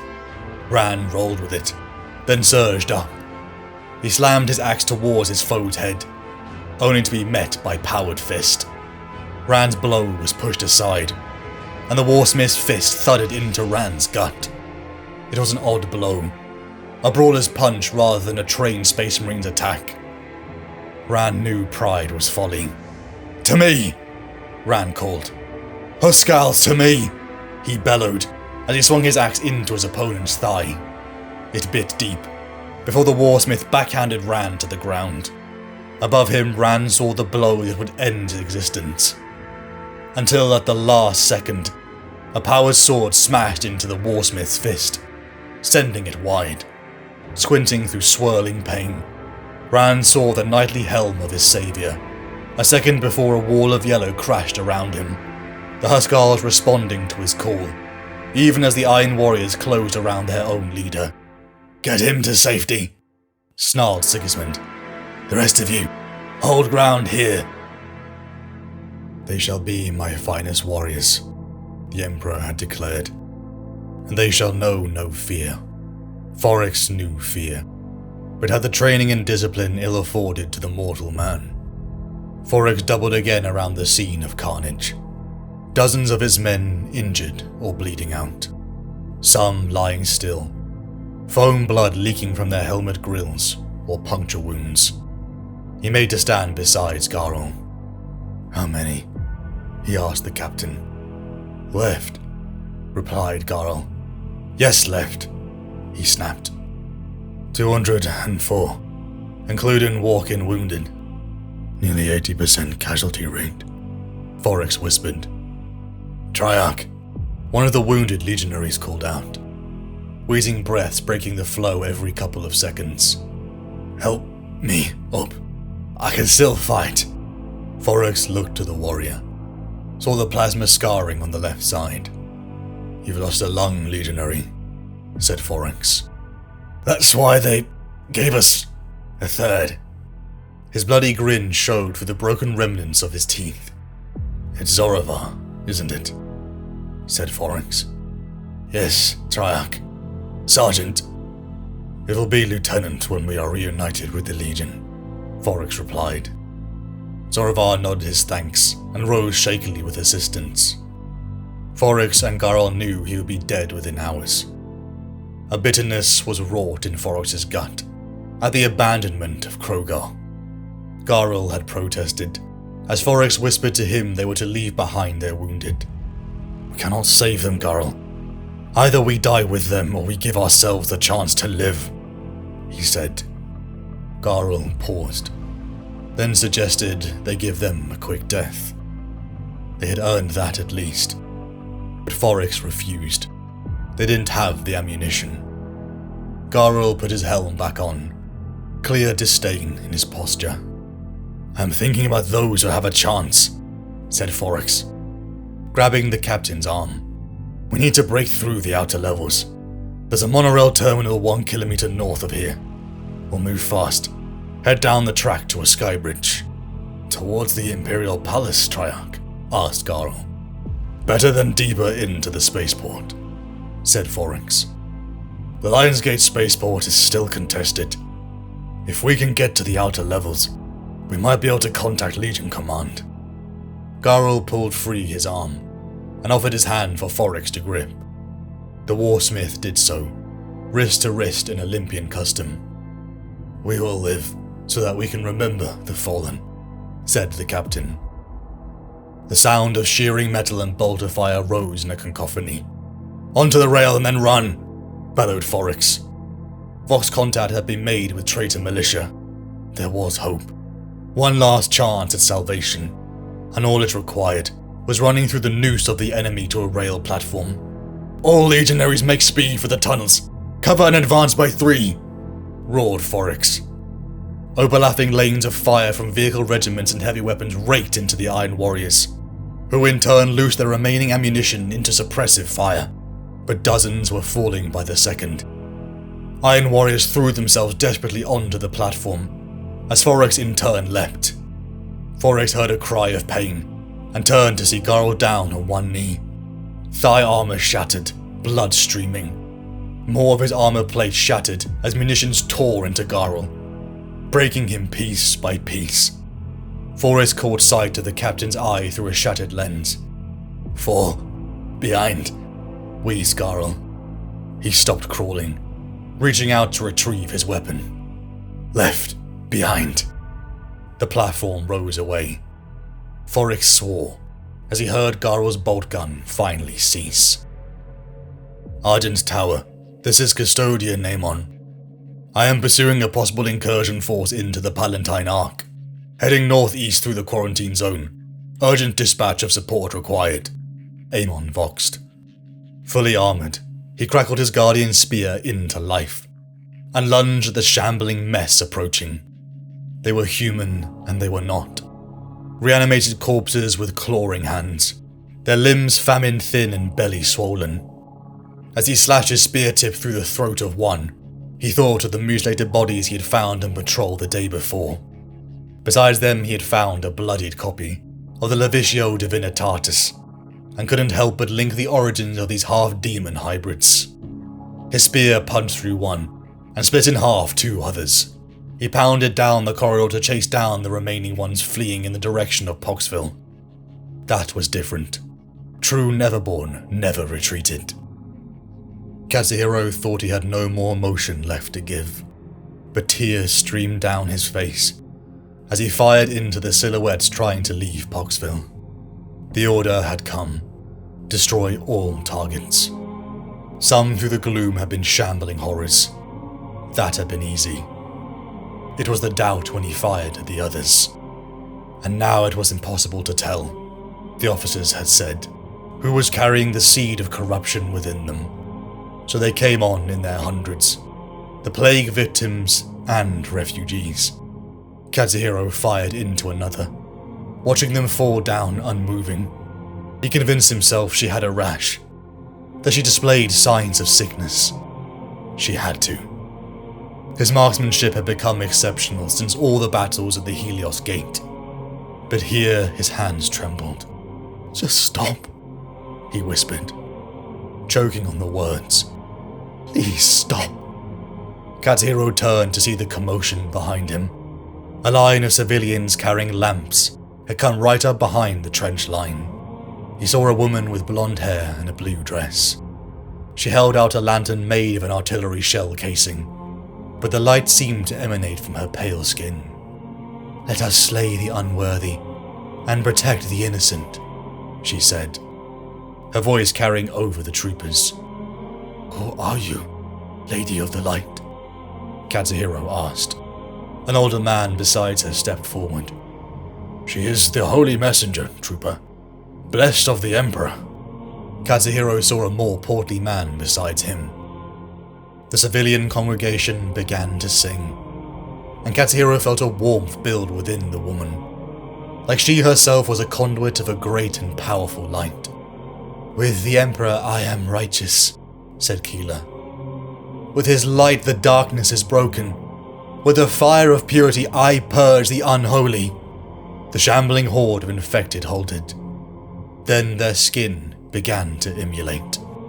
"Praise the Emperor," Keela cried out once. "Praise the Emperor," the Lightbringers joined in.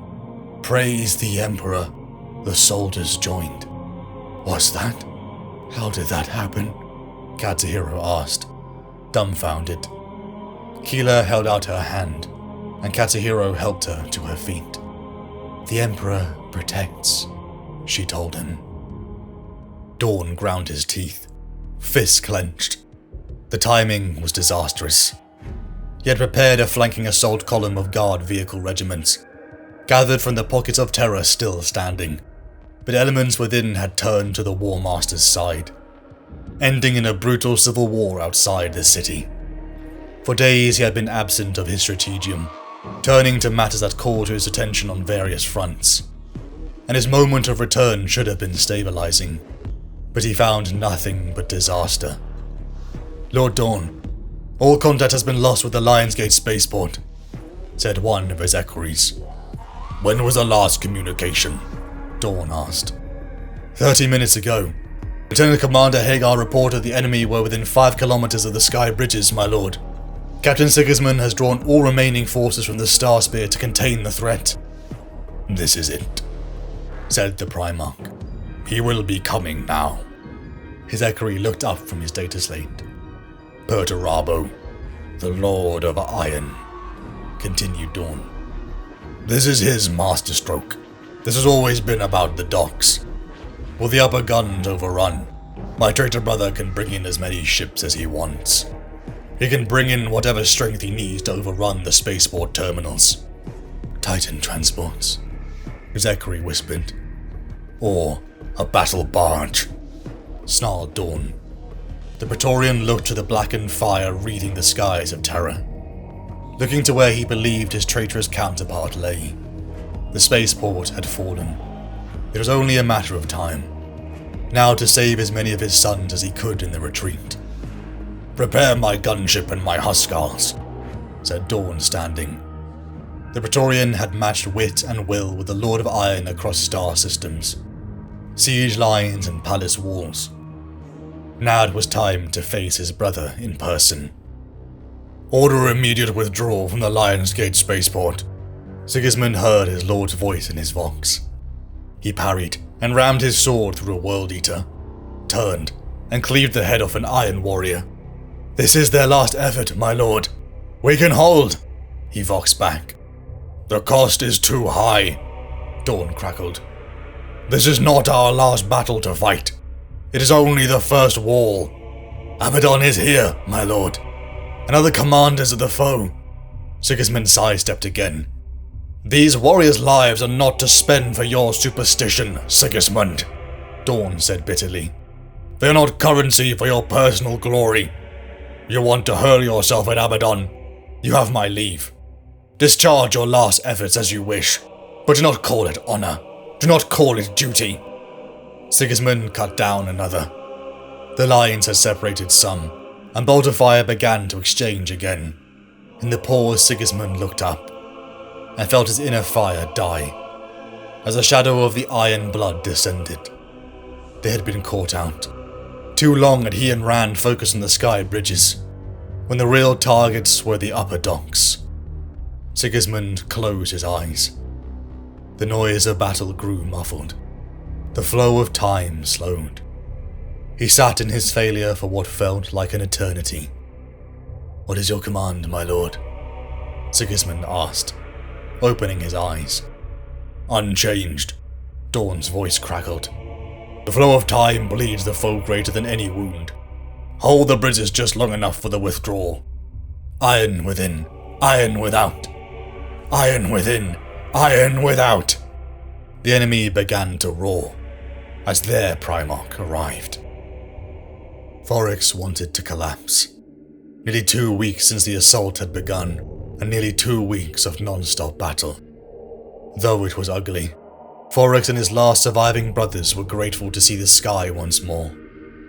Only for the shadow to fall. The Iron Blood, the seat of Perturabo, dominated the sky. The Primarch had now come to claim his prize, on the backs of his warriors' efforts. Kroger's whole plan had been a simplistic disaster waiting to happen, and only the bloody-mindedness of the Iron Warriors, fighters like Garl, had wrested any kind of victory from this mess. Now the conquering Lord of Iron would arrive, and finish the job his sons had started. Soltaran Volbron halted beside Foryx and his men, the front lines of the Sky Bridge's assault only mere kilometers from them. "Thought you were dead," said Bronn. "Should be by any sane calculation," Foryx replied, with a shake of the head. "If I suspected Kroger of any intelligence, I would say he intended to have been trapped and slain in that murder zone. But he's too stupid for that kind of politics. He seems to have your measure. Who else has come this close to seeing you dead?" Bronn responded. Foryx just grunted, not willing to concede anything in favor of Kroger. The only reason he had been on this suicide mission was due to Perturabo's clear instruction to do everything Kroger demanded. Foryx turned to see the bloodied mess that were his men. He looked to the fire and death that wreathed every level of the spaceport. Were lubricants in a war machine built for gods, as expendable as bolts and power cells? He lamented. "My brothers. Maybe some of them would still fight for me, but most have their eyes turned up, seeking a higher glory, wanting to elevate themselves. This legion isn't worth my blood anymore. Perturabo, he is as much a danger to us as the enemy. His temper will be the ending of us yet, and we'll follow him into the abyss despite it." "Horus?" Foryx laughed bitterly, tasting the acid in his mouth. "He and his gods only see the Emperor. We are ants under their boots as they fight, thinking to sway the course of the galaxy with bolter and a blade. A stone in the ultimate war will have more influence over the end of this war than you and I." The Stone Lord said nothing for a long moment, then spoke up. "I've been ordered to flank the Imperial Fist position while Kroger, Khan, Abaddon and Leyak lead the final assault." Foryx's features already haunted turned to hate, but he ordered his men to rise. Bloodied and broken they did without complaint. "You found something to fight for?" said the Stonewort. "No," said Foryx, "but I would rather win a battle fighting for nothing than lose one." Abaddon saw Khan, and a knot of World Eaters burst forward, The momentum was shifting. From the void to the outer walls there had been battles of attrition, but Abaddon could feel in his blood the cusp of the traitor's first true victory. The Iron Warriors, sons of Horus and World Eaters, had almost overrun the last sky bridge, and the enemy would soon be in retreat. "There goes a champion who is at one with himself," said Leyak, standing beside Abaddon and indicating to Khan. "Khan embraces the gifts of Khorne, and has freed the indignities of doubt and self-concern. See how he charges right at his enemies, no longer afraid." Abaddon snapped off 2 shots. "He's become more mindless, unable to focus, losing what he was," replied Abaddon. "And Typhus, what has he turned into? What of the Lodge brother I once swore oaths alongside? The destination has always been written. Destiny, you see," said Leyak. He chuckled, but there was no humor in it. "Perhaps you were blind to it. All power comes at a price." Ahead, Abaddon saw Khan alone. The World Eater leapt into a shield wall of Imperial fists, the banner of Sigismund in their rear. Gorechild slashed down and cleaved 2 heads. He'll be surrounded and cut down, no matter how much the forces of the warp grant him power, said Abaddon, and he began to move.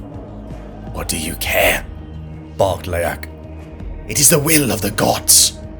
The Justarian followed their lord. Abaddon wouldn't let Khan die. He was no offering for some gods. He was a brother in the art of war, a legionary who Abaddon had forged bonds of brotherhood, something Leyak would never understand. Horus had sent an assassin after Keela, Constantine Valdor had said to Amon, until she presents a provable threat to the immediate safety of the Emperor. I take guidance from that. If the renegades desired Keela dead, I suggest to you that it is in our interest to keep her alive. It may well be for the very act we see that her assassination was ordered. Amon had found it difficult to accept his commander's proclamation. He advised that she be killed, in effort to halt the spread of the dangerous factor from which the warp was accessed. From Basilica Ventura, Amon peered out. Olivier, Keela, and Sinderman had called a mass gathering. The Lightbringers were assembling together to offer up their power in the Emperor's defense. Amon thought back to Monarchia, where Lorgar and his legion had kneeled, and a city in worship to the Emperor of Mankind was destroyed. Now the palace itself was the heart of a city, given over to the worship of the Master of Mankind. Amon had secured a copy of the Levisio Divinitatis, studying it in the hopes of learning more about the cult that took his name. It is obvious to his eyes. The smearing of imperial history, the editing of subsequent authors, each trying to exaggerate what had been written before. Keela and Olivier had denounced the other cults, each with their own edited copy of that holy book. Soon there would be division, and then civil war. Amon wasn't alone. 12 custodians, and a detachment from the Silent Sisterhood stood to assist, whatever disaster would arise. Amon was surprised when he heard the clicks of the wooden staff of Malcador approach. He didn't turn. Instead kept his gaze locked onto Keela standing on the platform. "Is this what the Emperor desires?" Amon asked the regent.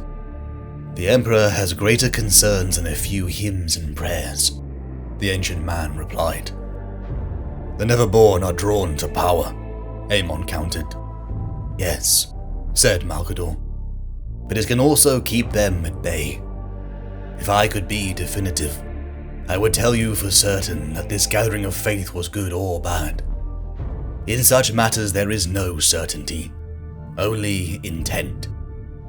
"And you trust the intent of these people?" Amon indicated.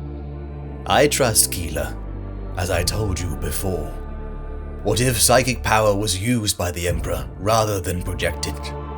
If our base emotions feed the dark powers, what of our common humanity? The Webway project failed. This is idle speculation," said Amon tersely. "Dawn wrestles with the logistics of waging a war across a continent-sized fortress city." Malcador tapped his temple. I contemplate with the implications of battles that rages over boundless realms of the immaterial. It wasn't Amon's place to question Malcador, or the reasons he believed his faith could be a weapon. Amon's senses perked up. The portly man Olivier had taken to the stage, and his words sent realization surging through Amon. He is the life within death, the breath on your lips, the hope in your heart. The portly man had decried. The Emperor is the life within death. Amon had read those words before, from the bloodied copy of the Levitio Divinitatis. Keela was flying, soaring on her faith. But before her vision, lightning flickered around the arboreal Emperor. This time, the surrounding landscape looked parched and dry. She tried to draw on the power she felt when banishing the demon aboard the vengeful spirit, but it felt absent. She heard Olivier's distant, fervorous words, and felt the souls of thousands bearing witness. Fog hissed from the ground, and where the fog touched the tree it left smears of colour, and patches of brightly sprouting fungus. They matured rapidly, filling the air with spores, and the spores became flies, buzzing around the cracks in the bowl, eager to lay eggs into the sap of the god tree. Screaming tore Keela from her reverie, and her thoughts flooded back to the real world. A violent roaring sound grew as Keela looked towards the east. Sleek ships of gold, followed by the black ships that made her squirm, were soaring towards them. Custodians? Gasped Cinderman. Olivier's face paled, and he made to run. This is a test of faith, Keela screamed over the wind. Trust in the Emperor. Share your faith with me. She grabbed Cinderman's hand. She grabbed Olivier's hand. Show your followers the path of righteousness. The crowd teetered from panic to resolve. Have faith, brothers and sisters, Keela called, her voice echoing like thunder. She saw a wind of their faith rise like a violent tide. She was the tree, and her faith was the roots. As the water and the sun nourished the tree, so the prayers and souls of the faithful gave her strength. Amon strained alone against the sickly truth. A storm of flies and rot. A dense miasma developed around Keela and the thousands of the congregation. Custodians and Sisters of Silence began to kill. But still they struggled. Keela, he called out. You have to end this madness. Madness, she laughed. I see only the faithful protecting themselves. She couldn't see the truth. Her and the faithful eyes were deceived by a demonic cloak. Listen to me, Amon pleaded. I have stood at the Emperor's side for a lifetime. I have fought his wars and nearly died a score of times in his service. You are being corrupted, just like those soldiers in the hospital. We are righteous, Keela wailed. The whipping fly-infested miasma was coalescing. A silhouette was growing in the center, and soon demons would manifest inside the palace. Amon had to think. He couldn't reach Keela physically, so he changed tactic. If you believe the Emperor is a god, then pray to him, to let you see what is truly happening. Keela felt a shiver at the plea. She closed her eyes. Again, the vision of the cloud-towering tree was before her. Her mind drifted, as she focused on the utter purity of her faith, the salvation and strength that had brought her in her darkest moments. She opened her eyes. The ground beneath the golden tree was rotten and thorny. Her vision flickered. She saw the congregation, not its rapturous fire, but smothered in thick clouds of flies. The smell of rotten excrement assaulting her senses. Something had perverted them. Her vision flickered back to the tree. Her resolve exploded forth as she began to dig. She could feel it, the true power of the Emperor beneath. Wet slop and rot covered her, as finally her hands felt a slimy tendril. She gripped it tight and began to heave. Keela whispered the litany of the holy texts. Faith should not be blind. Faith is not ignorance, but acceptance. Faith should always be measured and directed. and serve the purpose of the Emperor, not the faithful. She was drowning. Panic and doubt threatened to encompass her, when a golden chain of light linked to her. Cinderman. It was Cinderman's faith. Amon's guardian spear never stopped killing. He, the custodians and sisters were pockets of resistance in the city-sized cloud of corruption. Members of the congregation had succumbed, their flesh rotting, as they shambled forth to kill the Emperor's guardians. Amon looked to Keela. She was still entombed within a sarcophagus of flies. Only where her hand held Cinderman's was it visible amongst the welter of buzzing wings and furred bodies. He had no choice but to put his faith in her. Black smoke began to pour from Keela's gasping form. Miasma cloud began to dissipate and then coalesce. It formed into the body of a rotting serpent that towered above the now rotten blood-slicked crowd. The demon slithered forwards, grasping one custodian in his jaws and smashing him into paste. The days of the Lightbringers were coming too, and they fled in panic, many trampled to death.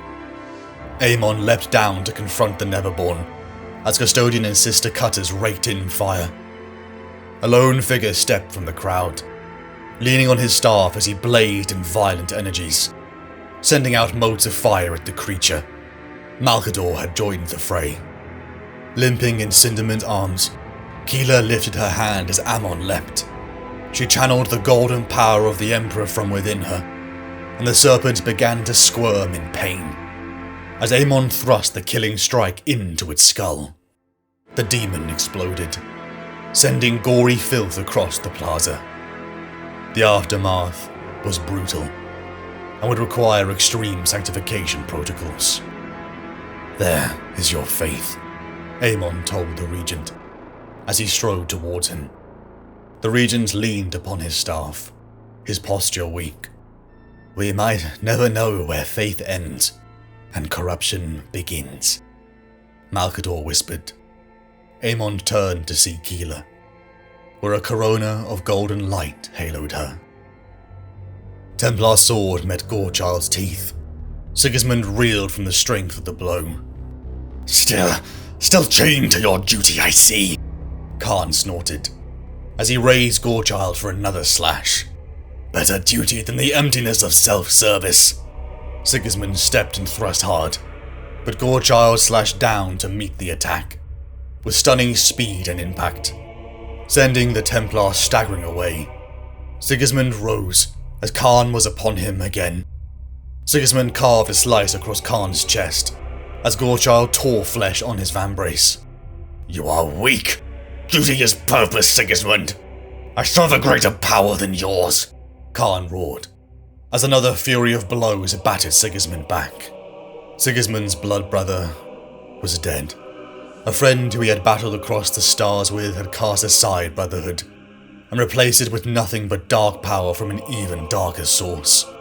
Khan had become stronger than him. He knew it. And so he had to be more too. Something pure to match their vileness.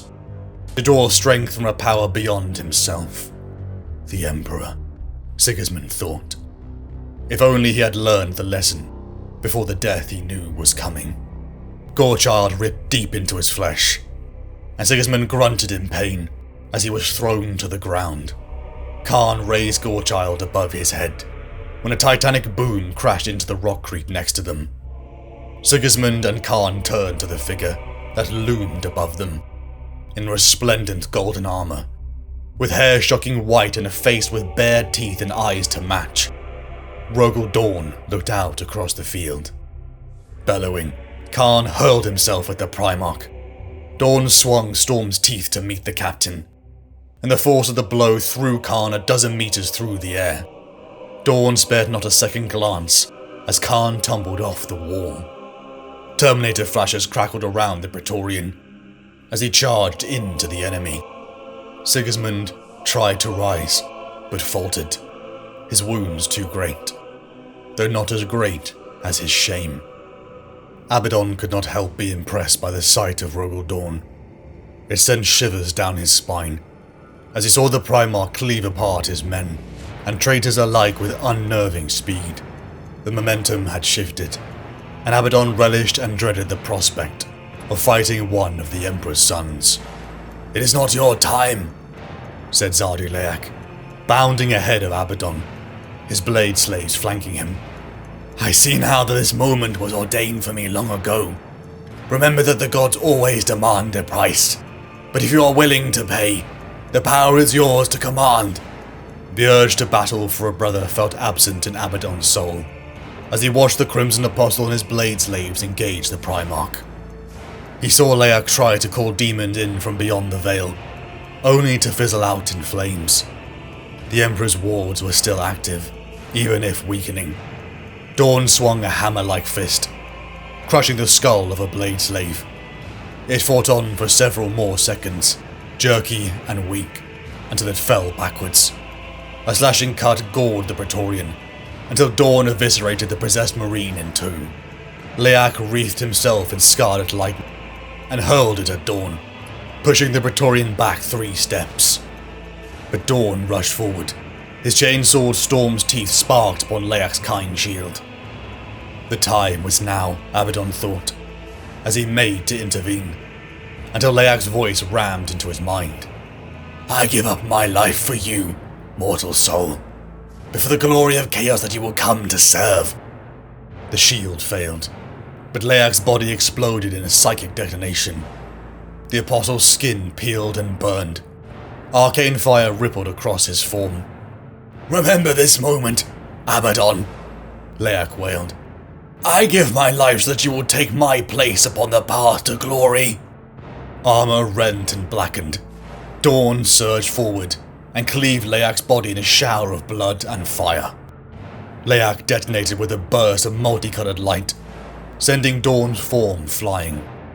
Abaddon's vision blurred, and for an instant he thought he saw a great tree, leafless branches ablaze with dark flames. The fire crawled down its trunk, burning down to the roots. The bloodied remains of Leak burned a dark rune into the rockcrete of the spaceport, where a gaping wound hovered. From within, a bulbous head emerged, and the first demons manifested on Terra. Abaddon saw in the distance Dawn rising, but the Praetorians' gaze were locked upon something other than the demons. Abaddon turned as the shadow encompassed the entire field. With thunderous tread upon the metal ramp, the Lord of Iron descended. 100 meters of bloodied ferrocrete separated the two demigods. Created as brothers by the same bioalchemy, yet raised so disparate in temperament. One lauded as the builder, the other destroyer, but in skill and aptitude identical. Dawn, the Praetorian of the Emperor, the bastion upon which the Imperium had been built, the hammer of Olympia, Perturabo, doom of 1,000 fortresses. The Lord of Iron stood Forgebreaker's pommel on the broken stone of the ground, leaning forward to rest his arms on its wide head. "Brother!" All of Perturabo's scorn poured into that word. His external address carried his voice easily across the distance, while Vox Transmit broadcasted across the open channel for all to hear. He had nothing to keep from his friend or foe today. Dawn did not reply. "Do you wish to discuss terms?" At this, the Praetorian stiffened, hands moving on the grip of the two-handed chainsword. You think me beaten? The reply drifted back, derision in the tone. Perturabo cast his gaze about the terminal. His forces were on the advance everywhere he looked. A small cluster of the Blood Gods Neverborn had emerged from Leak's remains, ashen swords flashing as they fought with a ring of Imperial Fist Terminators. Red tendrils of power snaked around the crater, forming into more creatures. The demons appeared unable to venture too far from the portal, but only for the moment. It was a matter of time before more powerful entities manifested, and the Neverborn would walk abroad Terra. The Emperor's lackeys were in full retreat, except here, on the main skybridge where Dawn had launched his counterattack. "I think you are a good enough commander to know when you are outmatched." Perturabo chuckled at the thought. "Were you expecting some assistance, perhaps? Some hidden reserves?" You have turned lies into a weapon and guile into your shield. Cultists, traitors, warp abominations. These are your allies now. To win with such powers is no victory at all, Dawn said. The denial snagged at Perturabo's pride, and he straightened, the iron circle clattering into an attack formation around him. No victory! Am I not allowed my alliances, brother? Send away the Khan and the Angel. Will the Custodians and the Silent Sisters stand aside to let us settle this equitably? If I bring a weapon, it is only to break a defense you have erected. If you are truly superior, it is time you stepped out of the protective shadow of our father. Is that what you wish? Dawn brandished his chainsword. You and I, blade against hammer. The temptation was almost overwhelming. For long years, Perturabo had thought of this moment. He had pictured it in exquisite detail. How he could humble his brother and prove himself the greatest commander in the galaxy. The Vox buzzed, distracting him from the daydream. Lord of Iron, the defenders are withdrawing in good order while we delay the pursuit. With some surprise, he recognized the voice of Foryx, whom he had thought dead in the mist of the spaceport. Dawn is playing for time. You would like that, wouldn't you, brother? Perturabo declared, not deigning to respond to his triarch. To take the petty road rather than settle this as generals. A brawl in the dirt may suit you, but it is not enough for me. You may brawl, but I am an expert swordsman. The barb tugged again, but Perturabo would not be drawn by his brother's insults. He pictured again the vision that had sustained him. I will crush you, Dawn. Forgebreaker shall shatter your armor and break your bones before we are done. But that proves nothing save my physical superiority. Before I end you, I will lay low everything you have raised. I will topple your towers and shatter your walls. I will deliver the War Master to our father, and you will watch everything you have trusted be torn apart. When you have nothing left but the rubble of your ambition, and I stand triumphant amid the folly of your inferiority. When all the world's weeping will not save you, and all you have is regret for bricks and despair for mortar. When you look at me and know that you were bested by the Lord of Iron and accept the truth of your hubris, only then will my victory be complete and I will end your suffering. Bold words from a man that sent his minions to do his fighting for him. Dawn stretched out a hand, gesturing to the spaceport and its surrounds. 1,000,000 souls it has cost you for a few kilometers of ground. You always were wasteful, Perturabo, lacking finesse. When Terra burns, and the Emperor's corpse is ash, we will see the value of finesse. Lord, Imperial Army forces are pulling out too. If we do not secure the sky bridges soon, we'll be facing them all again at the Lion's Gate. Perturabo cut the link to Foryx with a snarl. This is just the first wall. Dawn called out. The golden armored giants turned away. The Vox crackled with various commanders, informing the Lord of Iron that they had targeting solutions on the Thunderhawk. He ignored them all, and watched the gunship lift away on azure plumes. It did not matter how many escaped to the next battle. It would never be enough. Brick by brick he would pull down the palace. The spaceport had taken too long, but soon the War Master would have his titans, and then Perturabo would show Dawn the meaning of siegecraft. Perturabo sent one final broadcast. See you on the next wall, brother.